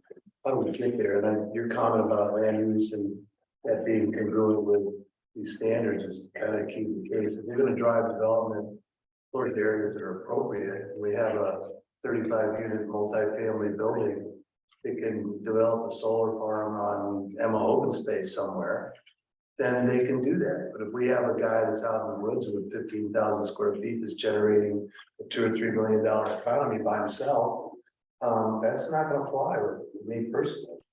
Because that's not gonna get us to this goal of performance standard of net zero. And they have, Debbie knows, 80 to 100 employees driving in and out of it whenever they show up. And, you know, it just doesn't work. And you can see it everywhere, not just here, but Telluride, Jackson Hole, Sun Valley, all the resort towns. There was a great article, Writers on the Range, I forget who wrote it, the editor, about challenges of getting to electrification. And, you know, some people may want to replace their windows in their home, and I hate for them to go to the building department and be told, well, while you're at it, you gotta get rid of your gas dryer and your gas stove and your gas fireplace and all those other things. It's gotta be a big deal. If somebody has a 35-year-old home, you know, they're trying to retrofit it, it's not gonna happen all at the same time. And I think land, it's just gotta be a congruent model.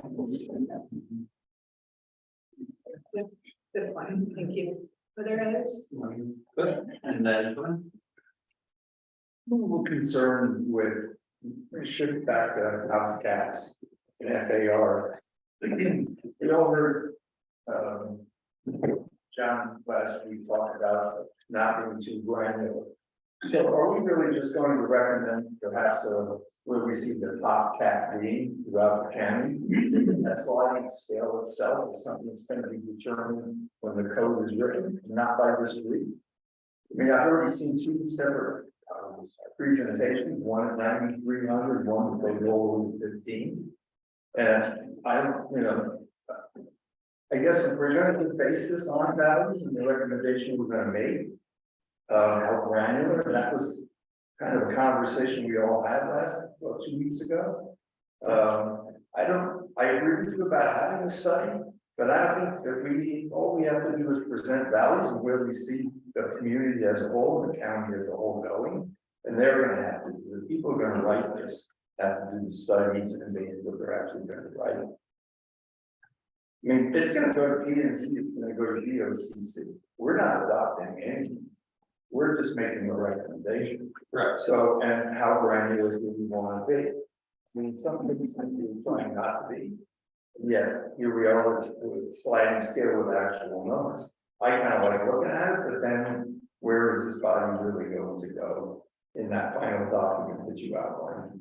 and I think we've gotten some good guidance from the group today in terms of what the recommendation about analyzing what a FAR sliding scale could be, if it's the will of this group to recommend that, and then, but like you said, then the house size cap is a separate tool that would supersede an FAR if it was bigger than that number that the group recommends. So that's the interrelationship that we really wanted to explore with you tonight. I'm up for the discussion, as you know, I just don't know exactly where this line between granular and the value-based recommendation is.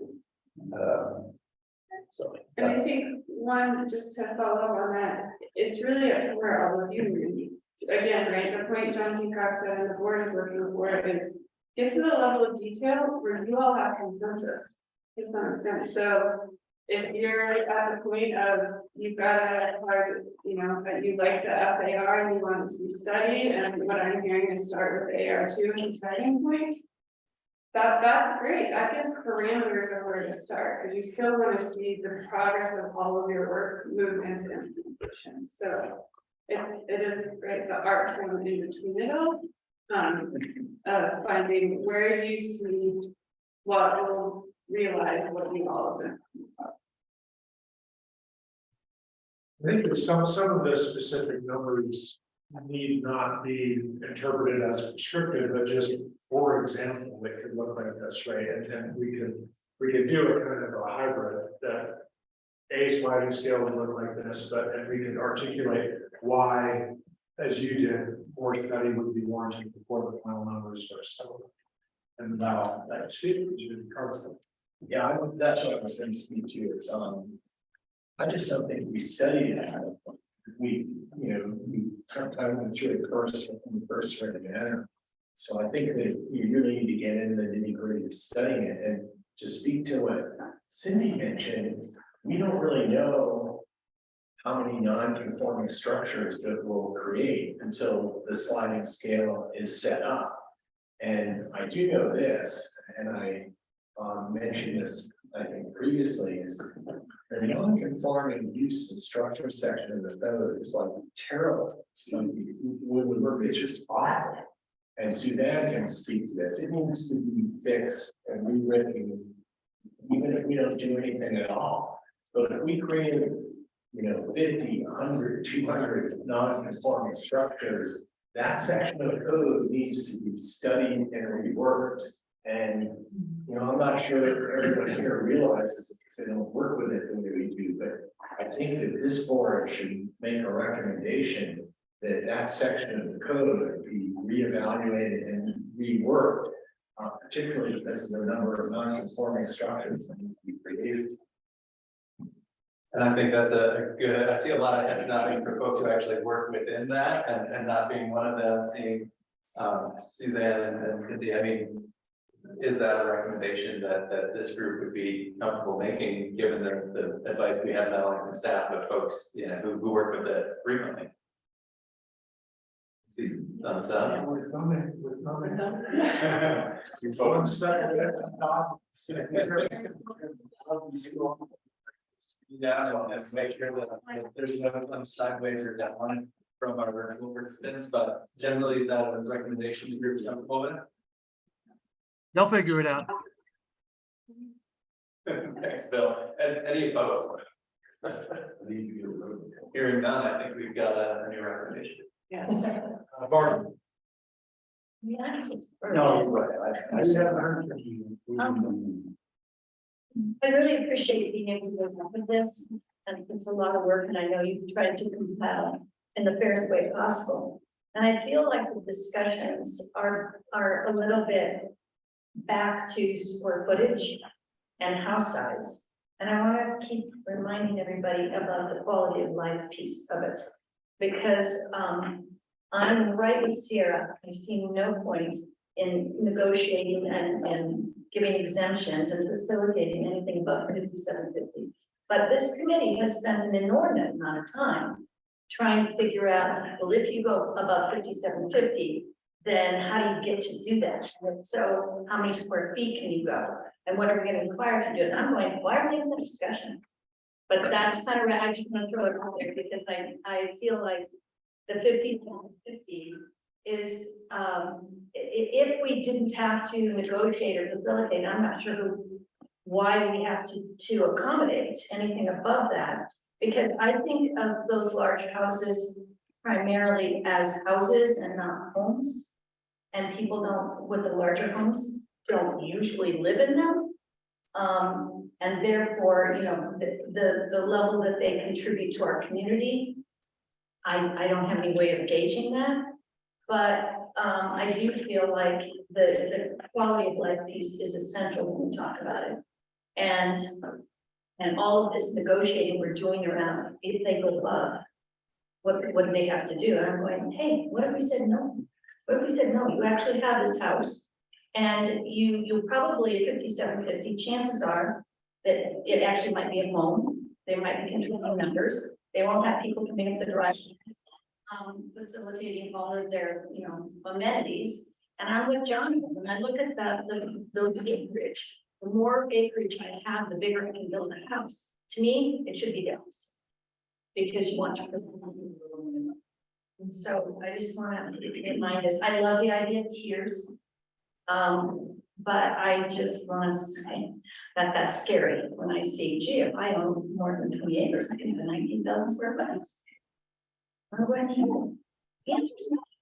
Just want to respond to what we have in the next. No, but yeah, we talked about this. We met, I think, for 6 hours on Zoom yesterday. We were talking about this meeting, and we basically had this meeting, and then later in the day we have it again. But we specifically talked about this Barb, and as we talked about moving towards consensus, one of the things that we realized is that we've essentially dragged the position that you're holding sort of into this consensus, right? Like your position is not represented here, but it's like we're in some ways asking for you to leave that behind. And because this is where the consensus seems to be forming, but it's really important to acknowledge that, like, in some ways, we've leapt to a consensus that you may not have agreed to yet, right? In certain aspects. And I think we were saying yesterday that there might be, a number of people in the room that are there, but because we've been zeroing in on numbers, should this number or that number be, it's very important that it's acknowledged that not everyone is there, right? And that this in some ways represents forcing you into a consensus position by agreeing to this that you have not arrived to willingly It's yet. one of those, what can I do? Yeah, but I think we're like, so for anyone who feels like they're being dragged in one direction or another, that's probably the position that's been most sort of left behind in arriving at this possible consensus. And it's important to acknowledge that, and that we, if you want to try to drag us back the other way, which you just did, somebody, what you said, but that's valid, and that we aren't dismissing that as much as it may feel that way about what you're looking at. And I would just like to add that in those 6 or 8 hours of discussions before this meeting, one of the things that keeps coming to me is simplification. The group says simplify. So how valuable is simplification, to the group is another question, because from a very hard line perspective that we have on one end of the extreme, it's simplification is sound it like you mean it, it's you say it, okay, you're free to go, whatever the tiers, Brian's example. If you meet all the requirements, you've done what we've said you should do. So anyway, that's I just wanted to throw that out there, that the simplification is another item that people have said they wanted. I don't know how simple people feel this this draft scenario is, when we start looking at it, but it's just something else we just wanted to throw out there, that we went to this scenario based on many things we've heard, not going in on simplification is the problem. Thanks. Well, I mean, I do have something to say, but I felt like that started approaching us different directions. I don't want to go back to something that people want to comment on this, because I thought that was an interesting conversation. I'll go ahead and. Does anyone, Joan, have anything to add to what we were just on before Max takes us to those topics? Well, just one, it doesn't work at all towards simplification, but putting the overlay, keeping the floor area ratio scenario when we have it, but then having an overlay that says the further you get from services, you don't get to build a house, doesn't matter what your lot size is. I mean, your lot size is still going to be under the floor area ratio. If you have a huge piece of property, 10, 20 miles away from the highway, away from any services, then there's an overlay that will then restrict size of that one. It makes it more complicated. Well, then my comment does, feel like it's a bit of a juxtaposition with what we got going on. Because if I look at this on a grander scale, we've got this floor area ratio, which you start, the larger the acreage, the more you can build. And then if you go back to like the TDR piece, it's the opposite, right? It works back. Theoretically, it is, but in reality, the further away you get from the centers, the larger the properties, right? So we start from no TDR land in rural areas, and less and more so. And I feel like this is the same kind of juxtaposition we've almost had since the very beginning, when I think it was Glenn, I can't remember who it was, we had kind of the start of discussions of where do we want development, right? Do we want development in the Valley corridor, or do we want development, outside? and this is a really tough question. I feel like we're mincing our words a little bit here and trying to get it, which, of course. But it feels a little NIMBY-ish in some ways as well, like, oh, we don't want any development on that floor because it gets too congested and we don't want to see it as we drive up. But I'm right with John too, is, I've always said, that's what I love about TDRs, that's the further away, so. I think that's a good discussion to have, find out where we're all feeling we're in that debate. I feel like it's two pretty separate entities. When I saw this, I was like, we're a little bit of both, and maybe that's okay. But I think we ought to recognize it and think through what that means. Does that make sense to anybody, or am I the only one that sees that as being a little bit two-faced, I guess, you know? Yeah, and maybe that's okay. I mean, maybe it's just, it's kind of a double dose. You can't do this here, you can't do this here, and maybe it's a way of getting you closer to where you want to be without actually saying it, right? Like, sure, you can build this big out there according to FDR, and it gets to TDR, and you can't buy a TDR, so there's no way to get that square footage. I don't know, maybe I'm not really interpreting it correctly, maybe there's something I'm missing in regards to that. I can't quite get my head around how those work together. At the very beginning, we talked a little about carrying capacity. We've had no conversations about carrying capacity since the very first meeting when people mentioned. I think it's a really difficult subject. There's probably even more, it's definitely more difficult than any of these others. This is saying Bill's gate, whatever you want to say it. And so this is kind of this conversation to me is carrying capacity. In the part. I don't have an answer.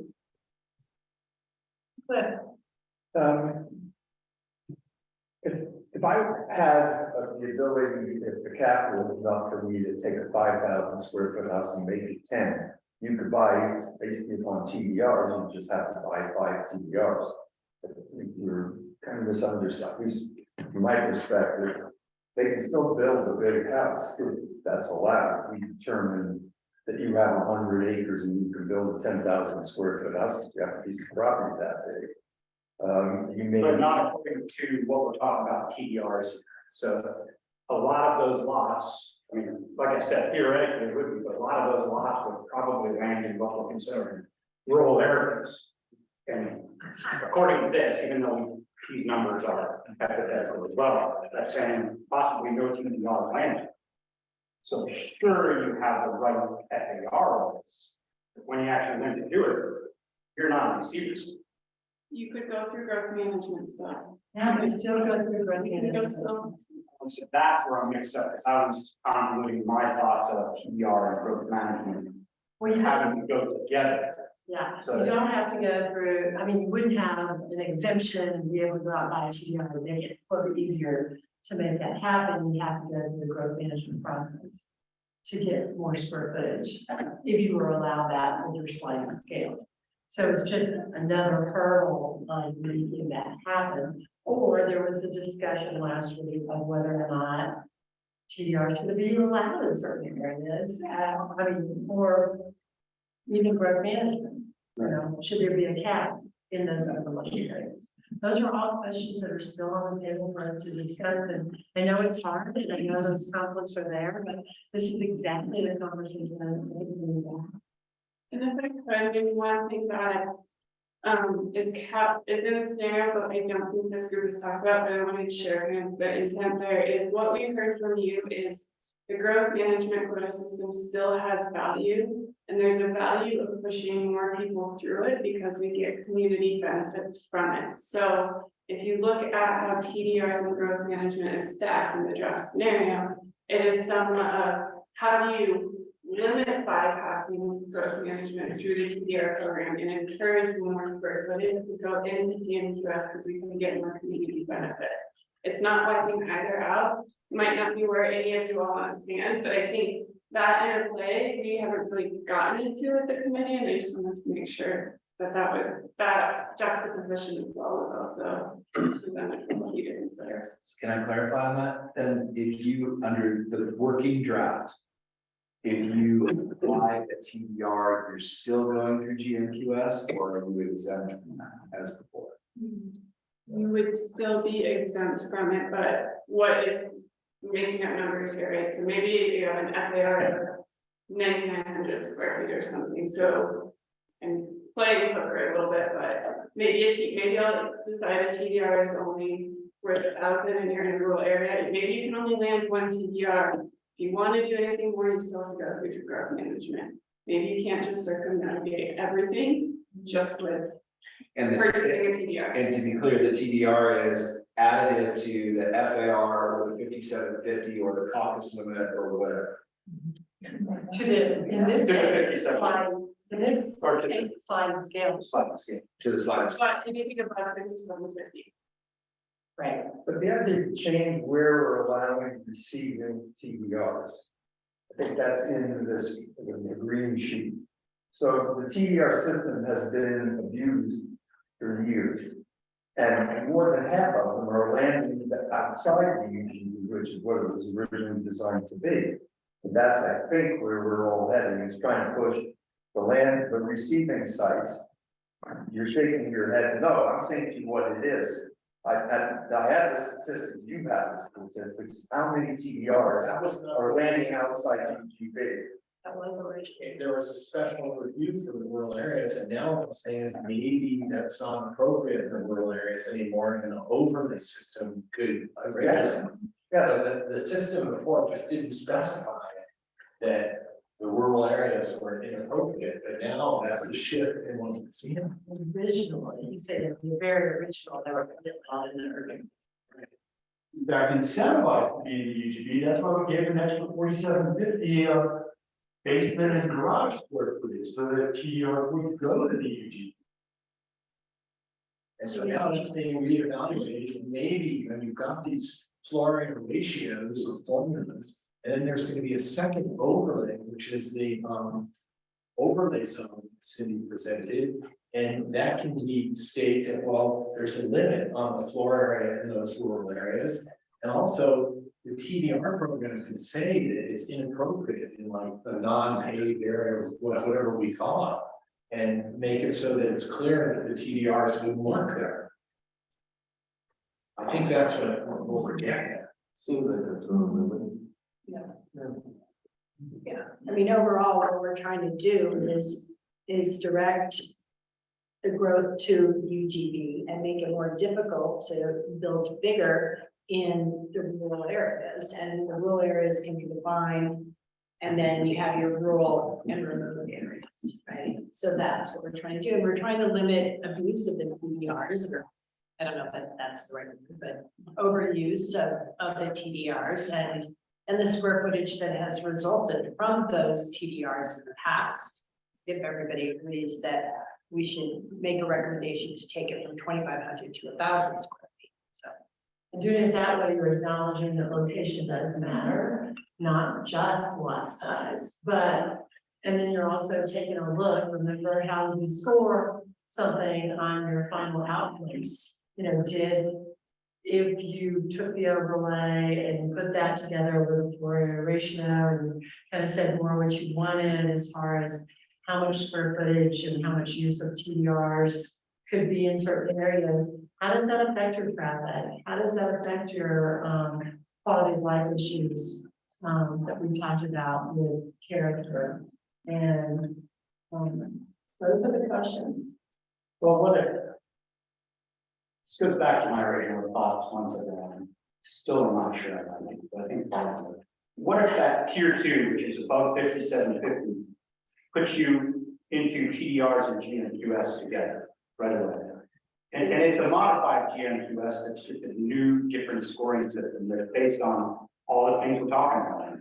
All of our different scenarios, you know, development standards, all of these. Could you explain what that looks like a little bit more to you when they're together? Because I think that kind of confuses the existing system. And It does, it totally throws it on.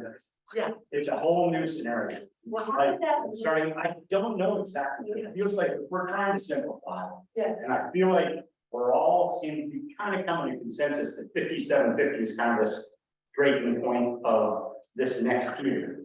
Could we just simplify and say, okay, so that anything over that is gonna be analyzed in all these different ways, which is what GMQS was meant to be, just doesn't get utilized. But plus you have to use TDR to get that square footage. I know, the scary thing is that I'm trying to simplify, but since it would be something totally new. It doesn't mean that it can't be done. I mean, I think it might have to shift the way TDR, I mean, the way growth management works today. That's what it is. It's similar to growth. And I've said it twice now and once, and I'm not sure I'm sold on it myself. I just keep coming back to it, but I'm ready to deal with it. I think I've gotten enough. I have that same thought, and the way that I thought about it in my head is that the TBR is the ticket to get you into the door.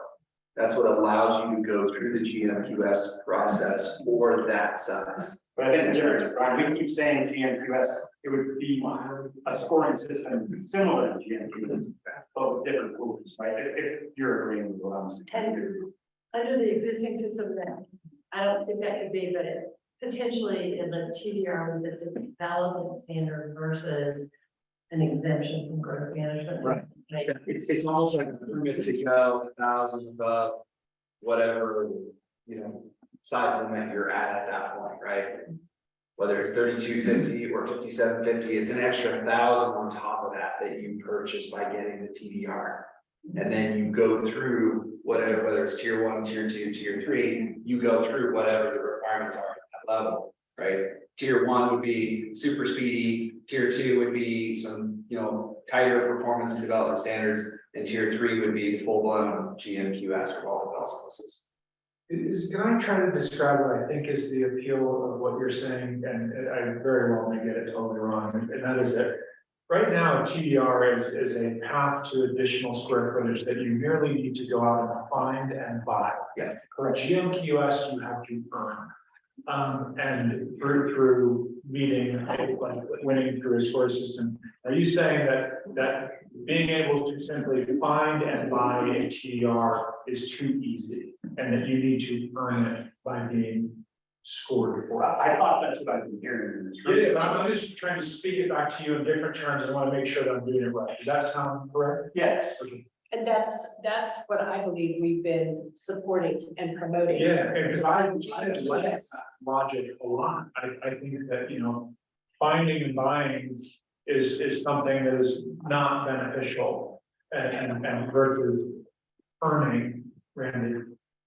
The real problem is it throws what we have now completely out the window and probably makes both of you guys go, oh, that. I think it's scoring system. It's also one of the biggest problems that P and Z is you give $15,000 to the fire department, 15,000 to roads, and 15,000 to open space.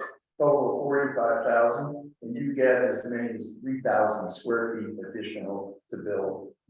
You don't think $250,000 or $1 million now for a TDR. And that's why they're buying TDRs. So the system's $45,000, we're getting $5 million worth of value. Right, there's something that I like about that. I mean, maybe the numbers are off, but there's community benefits which we're all looking for with that money being given to the fire department, that money being given to open space. Maybe it's not equitable, but I like the give and take. But I think where I'd like to see it go when I did the homework is if you're more energy efficient, if you're contributing more to affordable housing, some of these other values that we have other than just the fire. I mean, some of the things that they're giving money to, it's like nothing in the budget. Open space, okay, that's a good thing. And buying a truck or helping to buy a truck for the fire department. But the bigger problems are the energy efficiency. What we're here trying to solve is much bigger issues. And they should have more points in the scoring system than just giving 15 grand to the fire department. I'm not saying do away with it. I'm just saying it's not enough. It's not equitable. That's not enough community benefit to give them $5 million worth of development value. But is there a money value that would be equitable to you, or you just don't like the whole idea of the trade-off? No, what I'm saying is I want that to be a lower priority than energy efficiency, than employee housing, and so on and so forth. All the things that we've been discussing, what what we call the quality of life and the values as a community, and I think those things are important. Obviously, we all need a fire department, police department, but, you know, 15K, and they're getting what they're getting. I agree. So I think with a half hour left here, we put a pretty good focus on the concept here that I think we can build out and bring back that does make a run at combining the TDR and the GMQS system to provoke this conversation. And I know we've heard from a lot of you, but not all of you. What we were wanting to do is take the last half hour and then here, you know, go around the horn and take a minute and work through what really stands out about this package of scenarios to you. Are there things in here to, you know, Barbara Max's conversation that you can live with or that you really want to see changed? And that way we hear from every voice and know how we can recalibrate and find what we bring back and really interrogate at our next meeting. Mona and Michael, is that really the intent of what we want to get out of this exercise? Yeah, and it's for Randy and recognize your cards up. If you want to speak to whatever point you want to make, in addition to, I'll just keep it quick to just clarify what you said wasn't exactly correct. In that you don't just go buy TDRs and then land on your property. And there's a special review process that you have to go through from a hearing officer. They decide whether the site is suitable and actually accommodate one TDR, two TDR, or whatever. Just because you're permitted the square footage doesn't mean necessarily that you're going to get that square footage. So I think that's a good point, though, Randy. Why couldn't you just make a special review more on Exactly. instead of coming into GMQS, like I said, it's not technically, the estimate nowadays is special review.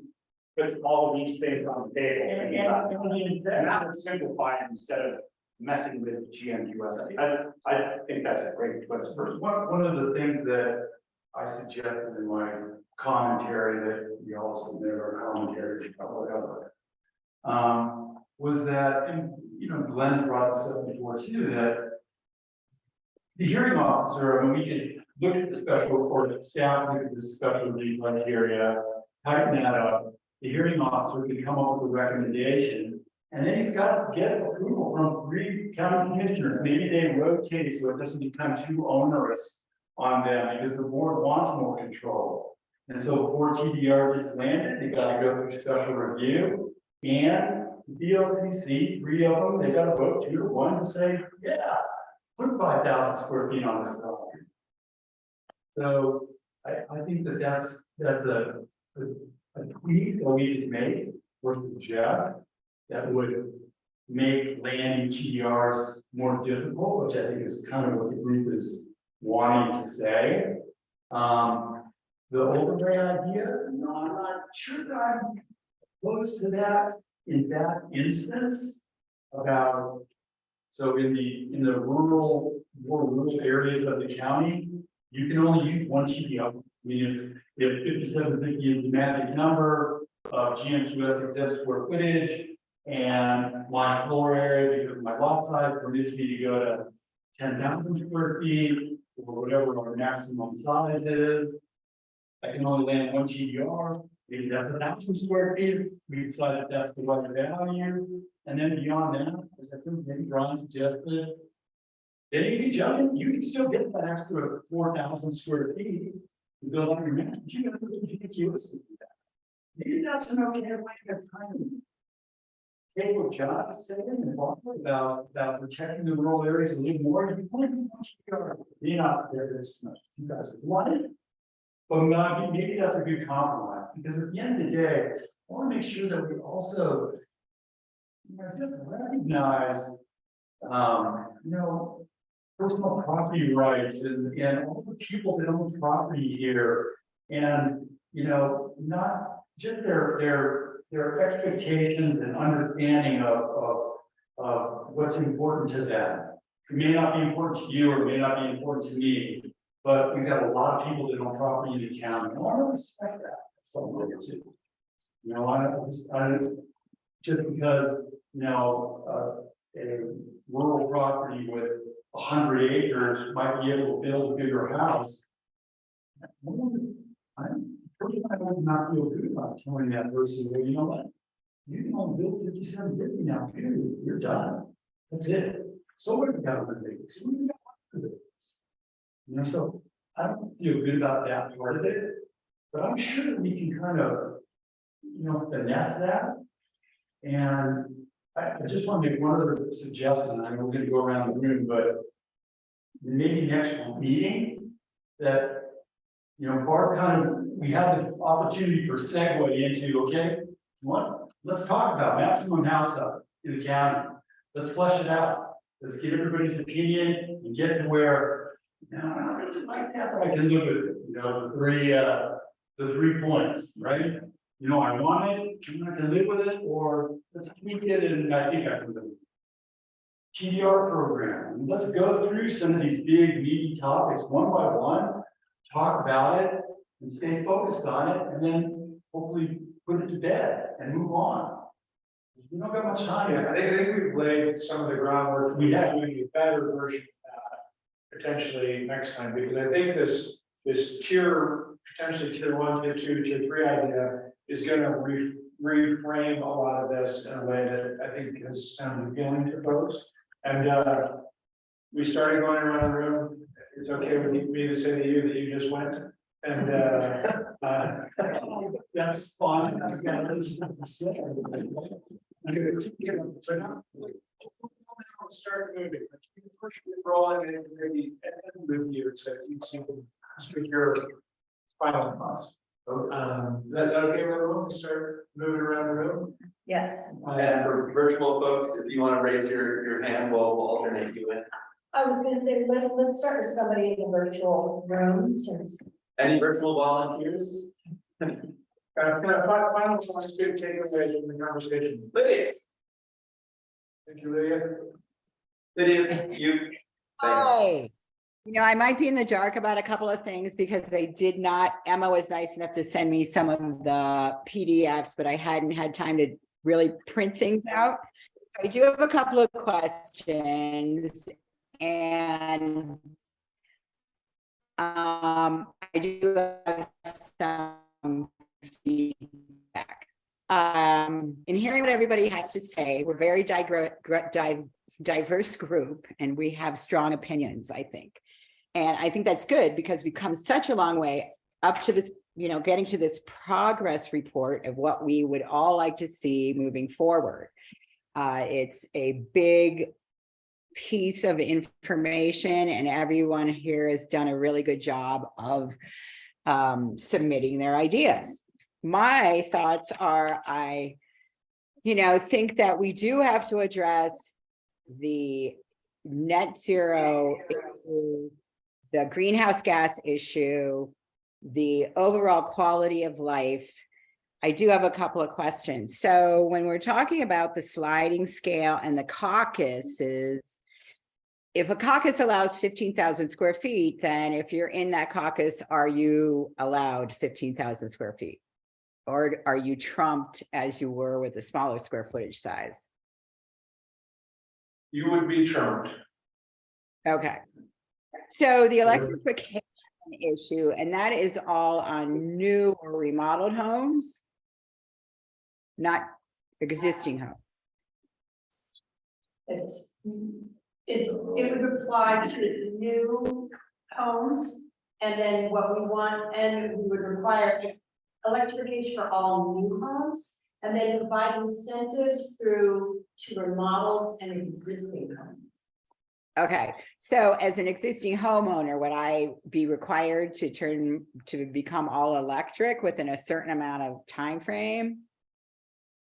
We've not stated that specifically. The idea would be to incentivize existing homes to move towards electrification and net zero. Okay, and then one last thing, I did agree, I think it was Randy, I can't really see really well, but I do agree with him about taking one subject at a time because there's so much that is required of us at this point in time and moving ahead. I like everything that's been done so far. I know that we do have to move pretty aggressively towards these greenhouse gas issues and the square footage. And I'll move on. Thank you. Thank you, and because of just Did that where make we any are, where we are with time, we'll try to just do kind of quick closing thoughts, feelings on the conversation and what you've seen, rather than going too deep with questions or sort of personal deep analysis. So I think we've got some absolutely good marching orders from here, but we wanna just give everybody a. And I probably should have repeated myself, but I think, yeah, if we go around, how close do you think the scenario is getting? Is there anything in there you can't live with? And just final thoughts in the last minute, Michael's point. So, go on, Morgan. Okay, so big reason why I got involved in this committee is because I do want to talk about some of the things that actually affect all of us in this room. We're talking a lot of time, and it's one of the conversations talking about things that affect the 100 billionaires. Big thing for me is talking about housing. And this is a topic I really love to see us focus on specifically in another meeting. This comes down to funding. How can we get a maximum amount of funding for affordable housing? And then also land use. Where can we change the land use code to allow housing to exist? I looked through the original statement of purpose of the committee, and the top 3 bullet points are environmental sustainability and climate action. That's the #1 goal. #2 is healthy and inclusive economy. #3 is both equity and affordability. Those last 2 are directly tied to housing, and I don't think that we've addressed those enough. And if you look at the Pickens County budget, last year was $161 million. Housing was 1.4%. The amount that Pickens County spends on their fleet of vehicles is 2.2%. So it's not much at all. And then when you read in the land use code where you can put affordable housing, it says the age zone district may only be applied within an urban growth boundary. And so I think that we need to look at examples of places where we have great funding in the county. For example, projects that the school district has developed, like down Florida Road. That's a great place. It doesn't have a bus stop next to it. We need more of that. It's okay for it not to be purely transit oriented within the urban growth boundary. We're in a housing crisis at this point, and I think that we really need to talk about that. I spent a lot of time out in the rural remote area, and for my work with the Hudson, we're not in a rural remote preservation crisis. That's really a battle that was through a lot of hard work of the community achieved in the 70s through the downzoning. But I think the really big thing we need to talk about and focus on housing. I've expressed to the commissioners that we want a housing that can exist outside of the urban growth boundary, and we need a mechanism the same way that open space has, and a similar kind of budget, or perhaps even bigger budget that open space has, of the ability for the county to acquire property to build housing. So I think we'll take housing solutions from the parking lot, bring it into the staff for the next meeting for sure. Yeah. Thank you. How about Glenn, and then anyone online, if you want to raise your hand, you can be on deck. I support that. Thanks, Bill. Let's go Glenn, then we'll go Blake. I think the focus ought to be on reworking the growth management quota system standards to reflect the values that we've talked about here. It's not that hard a thing to do, to redo the scoring to reflect what we're talking about. The same thing with the criteria for TDR standards. I think it's going to be challenging enough to accomplish those 2 objectives, and I would shy away from combining TDRs with the growth management system. I think we can, and this idea of simplifying, I think that's probably unrealistic. The system we have here is not very simple. And, I just think we can pay lip service to it, but it's not going to be simple. It's complicated. And the other thing I would just throw out there, I don't know in a plan, and I don't know how other people feel about this. We should be really specific and like set a number, like, it should be 5,750 or it should be 9,300 for a top. I think maybe it's better to talk about a range, not a wide range, but say, you know, the numbers that we're talking about should be in this range. And that's not important to me, but I'm just saying maybe that specific, where we call out a number. That's it. Like, Yeah, I appreciate you guys putting this together, and I feel like it's a great point for us all to discuss. I do want to echo Morgan's note on housing. I think that's definitely something that caught my eye that was not in here. And I also think it'd be worth having, I also want to reiterate that I think it'd be good to talk about these things one by one so that we can have a more direct conversation. And I think pacing is something I want to talk about some more as a group, because I am concerned that if there are some unintended consequences that could come with pacing, and I also think it's a very complicated process to begin with.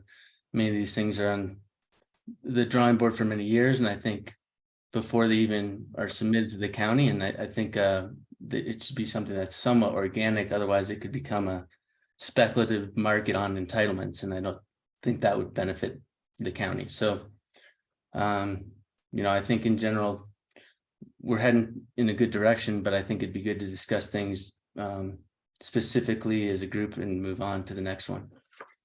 So thank you. Blake, thanks so much. And so Morgan, let's go to your right to Debbie, and then if anyone virtually wants to raise their hand, we'll go there next.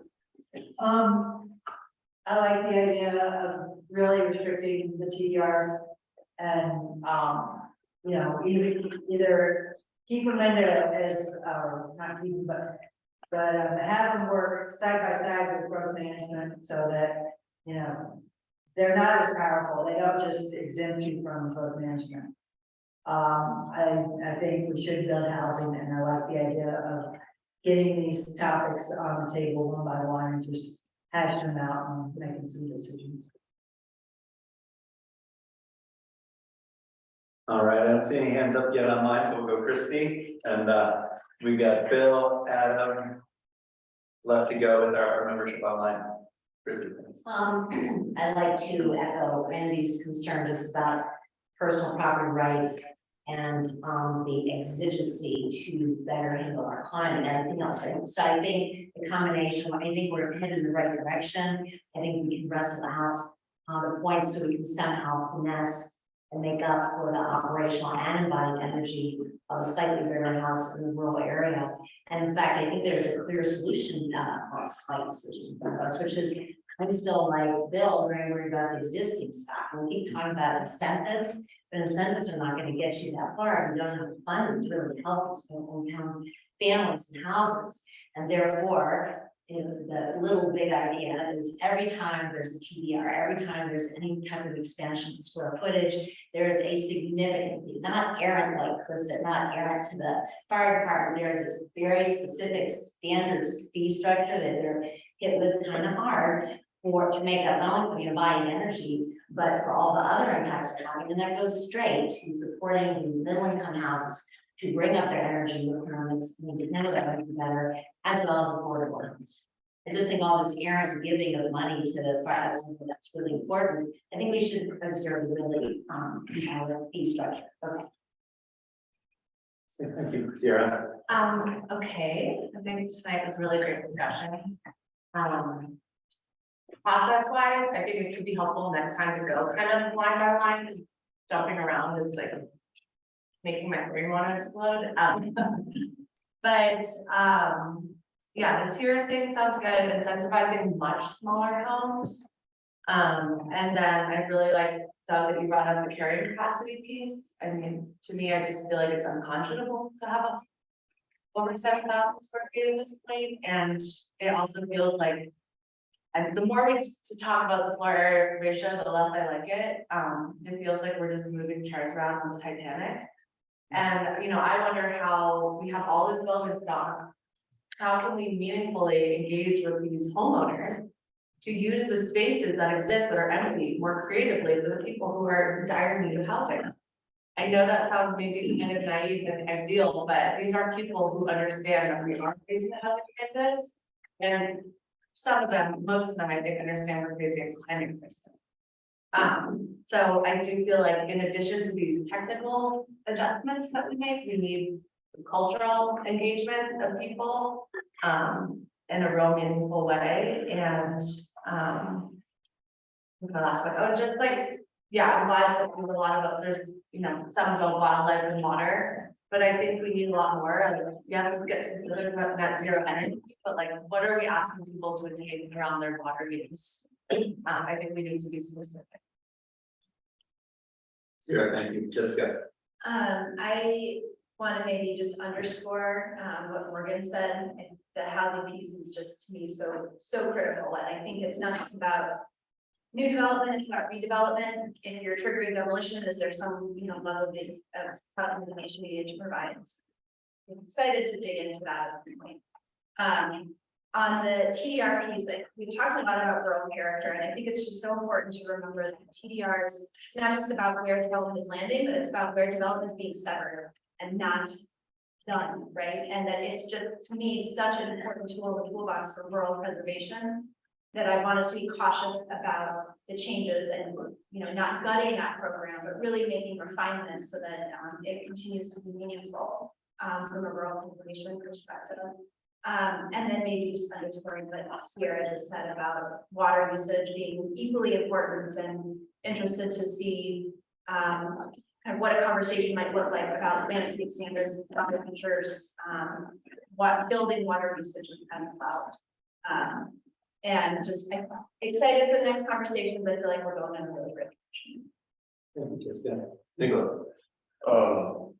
Yeah, talking a little bit about the affordable housing piece before, and just instead of just throwing money at it for mitigation, just like you're kind of throwing money at the TDR, at least the TDR has another incentive side that preserves rural areas. I'd like to see something tied to like maybe actual housing prices, something more substantial than just fees that aren't really even being used that much to generate anything. And there's a large part of this, I think, that Pickens County can have a role in. That's maybe addressing some of the NIMBYism that occurred when you wanted to put affordable housing in an area that a lot of homeowners or people there might not want to see. They might not want to see that stuff, but it's part of the community, part of the drive. The economy is part of how people live, and in addition to that, other affordable or services like daycare or affordable restaurants or whatever it might be, but there's a whole other side of this that I don't think we're talking about that is important to the character community.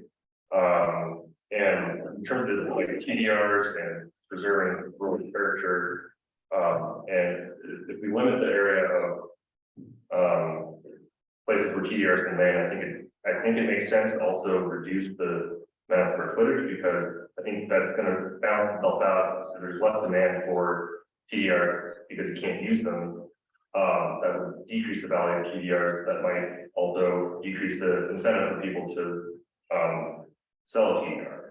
So I think that there's some sort of balance there that could be studied further. And I think that's yeah, I think that's about it. Yeah, thank you, Jennifer. I think you guys have done a good job trying to distill all this information. It's a lot. I think we're close. I think the devil is in the details. I will quintuple ditto affordable housing. One thing I'm wondering if we're going to have any time to do is take some test properties. There's a lot of different levers we're pulling here with FAR, lot size, overlay, slope reduction. Are we going to be able to pull some properties and say, okay, this is what we're trying to make not happen. Let's run all these levers on it and see what it spits out. This is what we want to promote. Let's run all these levers and see what it spits out. So I can share, we can run, we have it all ran at the county level, and we can pull that whole data, and then we can talk about if we can do it at a personal level or just sharing it. It'd be nice to just say, okay, this parcel, reasonably sized home, lots of slope. 5 acres, whatever it happens to be, and then say, okay, what happens when we apply all of this? Does it make it unbuildable on this lot? Does it make it? So they can build 15,000 on this lot? What does it do? I think a couple of representative examples that's come up in a few places would be helpful to really understand the real world implications and say, yeah, we modeled it and we've got a couple of representative examples. Good idea. I think, yeah, maybe what Jennifer's saying is beyond the analysis that's done on square footage, like what are the performance standards and what would the home potentially look like? Yeah, I mean, if we're gonna do a slope reduction of 60% and we're gonna do a FAR shrinkage to 4,900, and then we're gonna do an overlay for the rural and remote, and then we apply all these things, is that now a worthless lot, or is it now able to build more than we would want there? Is it having the intended consequences? And Joe, before we go your way, Adam's got his hand up, and so I want to mix in our virtual folks as much as possible. Adam, hopefully you can hear us. Yeah, thanks. This is great. The framework's great. The amount you've pulled together is overwhelming, but good. To follow up that last comment, that's probably the biggest thing I've been struggling with is the depth of the recommendation, the specificity, maybe following up on a few things Glenn has said.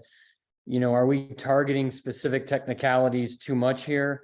And should 6 or 7 bullets within a single piece of the code that we're working on be distilled down to 3 or 4 that are more broad and directional than specific and technical?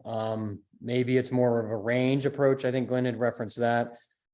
So I fear a little bit of getting too specific without knowing. I think a few people have also said the unrealized or unforeseen consequences of what we might be trying to target specifically versus, I guess, going back to John Peacock's point, being a little more directional, value based on these different areas, but making sure the recommendation has rationale, addresses the items, but is a little broader, and then let the experts do what they do best in bringing that into codification.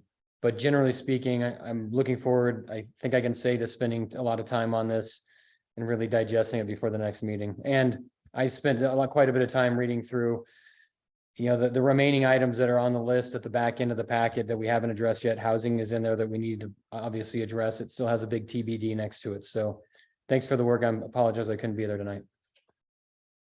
Adam, thanks, and we will send this out to the full group in the email that goes out tomorrow. You'll get the draft scenario so you can really dig into it. Joe. PDRs, I want to align myself with Jessica and Nick's comments. My concern about reducing the square footage of the TDR is that we're just going to encourage sending sites to develop a cabin rather than transfer their rights elsewhere. So I don't favor that.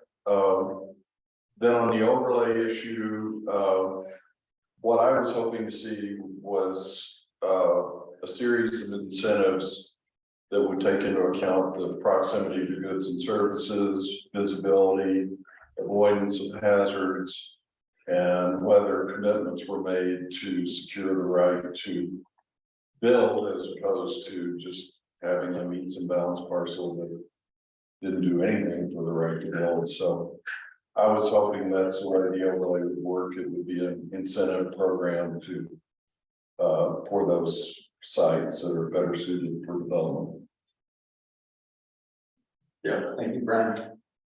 Boil in the ocean, and so kudos to the team for getting it to a little tepid warm water and we're getting closer. I would really encourage a drill into the 3-tier approach, because to me that's the skeleton on what everything else is on. And so I'd love to see more detail on that, including some sense of what the different performance and development standards might look like at each of the 3 tiers. In my mind, tier number 1 is fast pass, tier number 2 is special review, tier number 3 is full blown GMQS, but maybe I'm oversimplifying it too much. I'm not as optimistic about the overlay, and I'm certainly not enthusiastic about the firm cap at 9,300. I think that if you got a 20-acre parcel or a 100-acre parcel, you've got a certain level of expectation with that, it's gonna become a little difficult to swallow, but all of a sudden we're saying, thou shalt not. I do believe though it should be prohibitively, very, very difficult to do anything that you want, right? There have to be these trade-offs, and I think some of the other levers that we're pulling in here do match that up. In general, I can be okay with 95% of this. I think we're very close, but I look forward to hearing from the discussion in the next 3 meetings now. Are we down to 2 meetings after tonight, so we're yeah, clock's ticking. So, but I think we made a lot of progress, and kudos to the team for doing that. Thank you. Well, I made plenty of comments. I'll just reiterate one thing. I don't like part of the GMQS where they're buying homes in order to get a higher score. I'd rather that the trade-off, it's like cash and lieu at the city. Instead of building affordable housing, they're paying cash. And it never is enough to actually build affordable housing. So, I don't like that people are literally buying points and getting millions of dollars worth of development value. That's the part of the system that I felt broken, what I was referring to. Yeah, I'll leave it at that. But you know, my favorite go next last year. So I'm very much in favor of this tiered idea. It's really smart. We talked in our meeting 1 and 2 of this meeting 3 about this unintended consequence of creating incentive for the TDR build the sending site and not wanting to be careful about undervaluing the importance of the rural preservation. I am really focused on outcomes as I'm thinking about this, and you know, we talked a little bit about the white home size white paper and the 22% of vehicles miles traveled in the county. This is the whole county. It was Alpha and being attributable to homes larger than 5750. That's not just them as a percentage of the homes, which they are 15% of the homes. That's across the entire economy. That's hotels, that's schools, that's everything.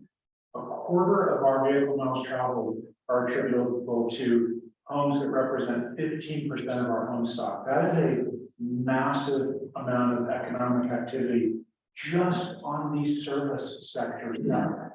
So it's conceivable that it's 50% of the VMTs in our community are attributable to that sector. And to me, that is a massive quality of life impact. And that's just on the VMTs. When you consider what that is doing to sort of the rest of the economy trying to fight on equal terms with this sector of the economy that has an unlimited buying power for workforce in addition to an unlimited buying power for housing. So my mind is there, and as we sort of start to take measure of the effectiveness of what we're proposing, it's going to remain. Well, I too am really in favor of looking how we can build out these tiers for tier 1, tier 2, and tier 3 and see where we can go to, again, I think simplification has been part of our mantra. So I'd like to see, is there an opportunity for simplification? And then the housing piece is really something I feel like we haven't delved into enough. And we haven't, it sort of has felt like, I don't want to say an also ran, but less of an issue related, but it should be elevated to more of an issue and figuring out, recommending solutions to the county commission. So I'm excited to do that. And I do feel like we're on the right track with some of the pieces on the greenhouse gas emissions. As Michael mentioned, the white paper on the implications and the ramifications from larger homes is difficult for me to ignore, whether it's the traffic or it's just the greenhouse gases. And I love that Bill quotes the 60% pretty often of greenhouse gases that come from residential homes. And so from a climate aspect, I feel like that's a piece that we need to really keep honing in on, and I'm glad to see, appreciate the recommendations that have come forth from everybody, so. I like the tiered report, the tiered approach, and I also like what Michael just said about quality of life, because there's an actual data point there that's measured and has become a metric as to how impactful this kind of land use has become. And there's an old suggestion here a long time ago that you can't build a community when the sands are shifting underneath you. And to Nicholas's point, if we don't figure out, and to Jennifer, if we don't figure out how to keep our young people in this community and the leadership that they bring to the table, we're screwed. And I think shared values, sharing, we all know what sharing means, but I think we all define values differently. I have two sons that are 33 and 40, and we're on opposite ends of the bookcase, when it comes to talking about values. They don't have time to go ski 2 or 3 days a week like we used to have. They don't work 2 jobs, but they work 1 job that's 60 hours a week. And, the guys we met with last night, there were about 15 men that coached our youth lacrosse program. Those guys are all here. Some are married, some have kids, some are single, some are brand new. Every one of them is so committed to this program. We spent 2.5 hours last night talking about, can't wait to get back in the turf with these kids. Let's talk to the parents. Let's build a program, increase the capacity of these young people. And it was remarkable. I get fairly, they tease the shit out of me because we are the old guy, but it gives me so much pleasure to see them and gives me a good feeling that this community can move forward. But those guys can't leave. They gotta stay here. We gotta keep people like that in this community, whether it's Aspen, LaSalle, Carbondale, wherever the heck it is. To your point, Nicholas, in '99, when we did the UGB, we designated 7 receiving areas for affordable housing in the south side over here, big sites for good sized developments. The next group that came along with elected officials wiped it off the master plan map because it gave too much information to the people who developed the community. And since 2007, we haven't been able to approve a project on that side, except for the Habitat at Scottsville. There's vacant land over there that could be used as a model for any kind of housing with, a support of a solar farm right next door on the Grange Ranch. So there are opportunities here that we've just let go. Affordable housing was a growth generator. Developing a child care system was a growth generator. So they were put into the same bucket as any growth at all. So we've got to really make a commitment to say, this is different growth. This is growth that sustains the community. This is growth that is not so sustainable. And that may be where the fears come in, because those cheers will reflect, how does this work in this area? It doesn't. So anyway, thanks. Sorry, I'm a little bit passionate about all this stuff. That's why we're here. Yeah. I'll keep my pretty short. I believe in incentivizing versus mitigating. I think creating pathways that way is really effective. And I think people learn to respect that and actually prefer that, in my opinion. I believe in pretty strict TMQS, and I think the TDR system can be worked a little bit, for sure. Sending and receiving sites. I think for me, a lot like what Rick is, as we mentioned, I think about this committee in relation to my kids and future generations. And I've said this before, but there's some amazing communities in Europe that have done, I guess, what I would say is really outstanding zoning and land use work, where they've been able to really maintain and preserve the character and feel and look of their communities and their mountain villages. And I think that we have an opportunity to do that. And I would disagree with Randy and Brian in that I think it's okay to put limits on what people can do for us in our community. And I realize it's not going to probably end up where I believe it should end up, but I think we're moving in a direction that's positive for sure. And that's been done. Thank you. Well, I think you all know how I feel, so I'm not gonna worry you with that. But what Morgan said, we had his brother in school, and knowing how the families were in all that generation that we're talking about, we're losing our community because they can't live here. And what I love what Michael said, because you just put it together, that the quarter of the people on the highway coming in are servicing, 15% of our housing. That quarter, that quarter of the housing stock seems to have a disproportionate negative impact on building and sustaining our communities. So, yes, I think the tier system is a good idea. It's a tool. But what I would ask and plead for is that whatever tools we have are aligned with the values set forth, which is climate and sustainable community and a healthy environment. If we could just align all those things to that, then I will feel like we've done our job. Thank you, Matt. Just a couple of quick things. Number one, Morgan, thanks for bringing this up, because look, I think every single one of us said, yeah, absolutely, how are we not going to talk about this? I think it's the biggest topic, and I think it's an easy one for us, because we're all pretty well known, but thank you for bringing that up.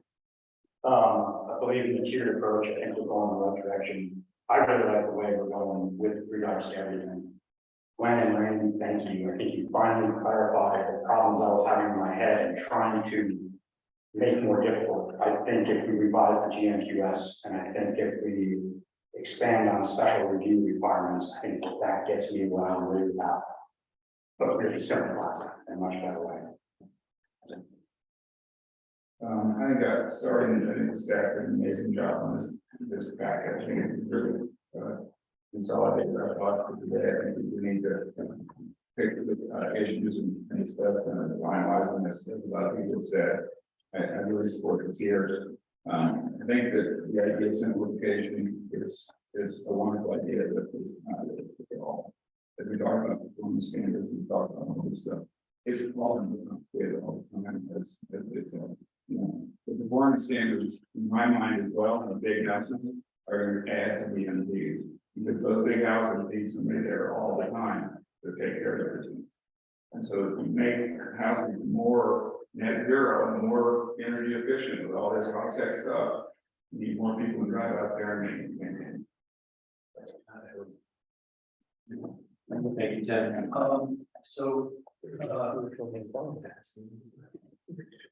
I do support the tiered system. I think that's a great idea. I also support the merging or right now TDR and GMQS system, or it's two paths. And I do support the idea of merging that. Not losing the significance of how important TDRs are and how well it is working. One thing that really concerns me about the whole, everything we discussed is the effect on costs and how expensive this all is. Let's just say middle class person, whoever, whatever income that really is. It's hard to know in this environment. But when you talk about getting to net zero, which is the goal, to me, that seems like a very expensive proposition for the homeowner. And what do we do about it? I know the city has just passed a demo ordinance in the summer or late or fall last year. It has affected property values, I would say, for the perception of. So you have someone who's been a school teacher in Aspen, lives in Mountain Valley, has their property that at one point probably it may have been a tear down, but let's say the land is worth 6.5, and now, well, he's a local, so he can get a demo permit, but there's a whole area of grayness as to whether uncertainty as to whether or not you can get the demo permit, and that uncertainty changes the economics of the value of that property. So getting to net zero is going to be costly. Who pays for that? And as an example, the demo from the discussion. Oh, and also I'd like to say, traffic. We're circling around traffic, we're not getting at it. We're not really talking, on this sheet, it's peripheral. It shouldn't be, it's a huge issue for the quality of life here. And I'd really like to see us discuss that and how we might be able to mitigate it and what we would be able to do. And thank you, and you'll see in the handout, too, traffic mitigation strategies, that's one of those other tools that we have in a lot of things, as Michael said, there's a disproportionate impact on terms of the vehicle mindset. Anyone bring us full circle? Not gonna cut you off. No, I mean, I'll say more when we get into the specific topics. One clarification though, when I was mentioning, and you know, this is clearing kind of the math, like stuff that you created. There are some exceptions to that, like Starwood. And a handful of other subdivisions where they're already approved as receiver sites. But the vast majority of properties in the county don't fall into that, and you have that. Well, that's been subdivision, Okay. they don't have to go through state review. Yeah. 9. So we're going to get us up. We take my, I think staying late tonight, there was some clear things coming out of tonight, the tier system, digging into what that could look like, going through line by line. I think a lot of us is going to be how we kind of like face this. So thank you all for your time. Yeah, thank you all. Thank you. Great work.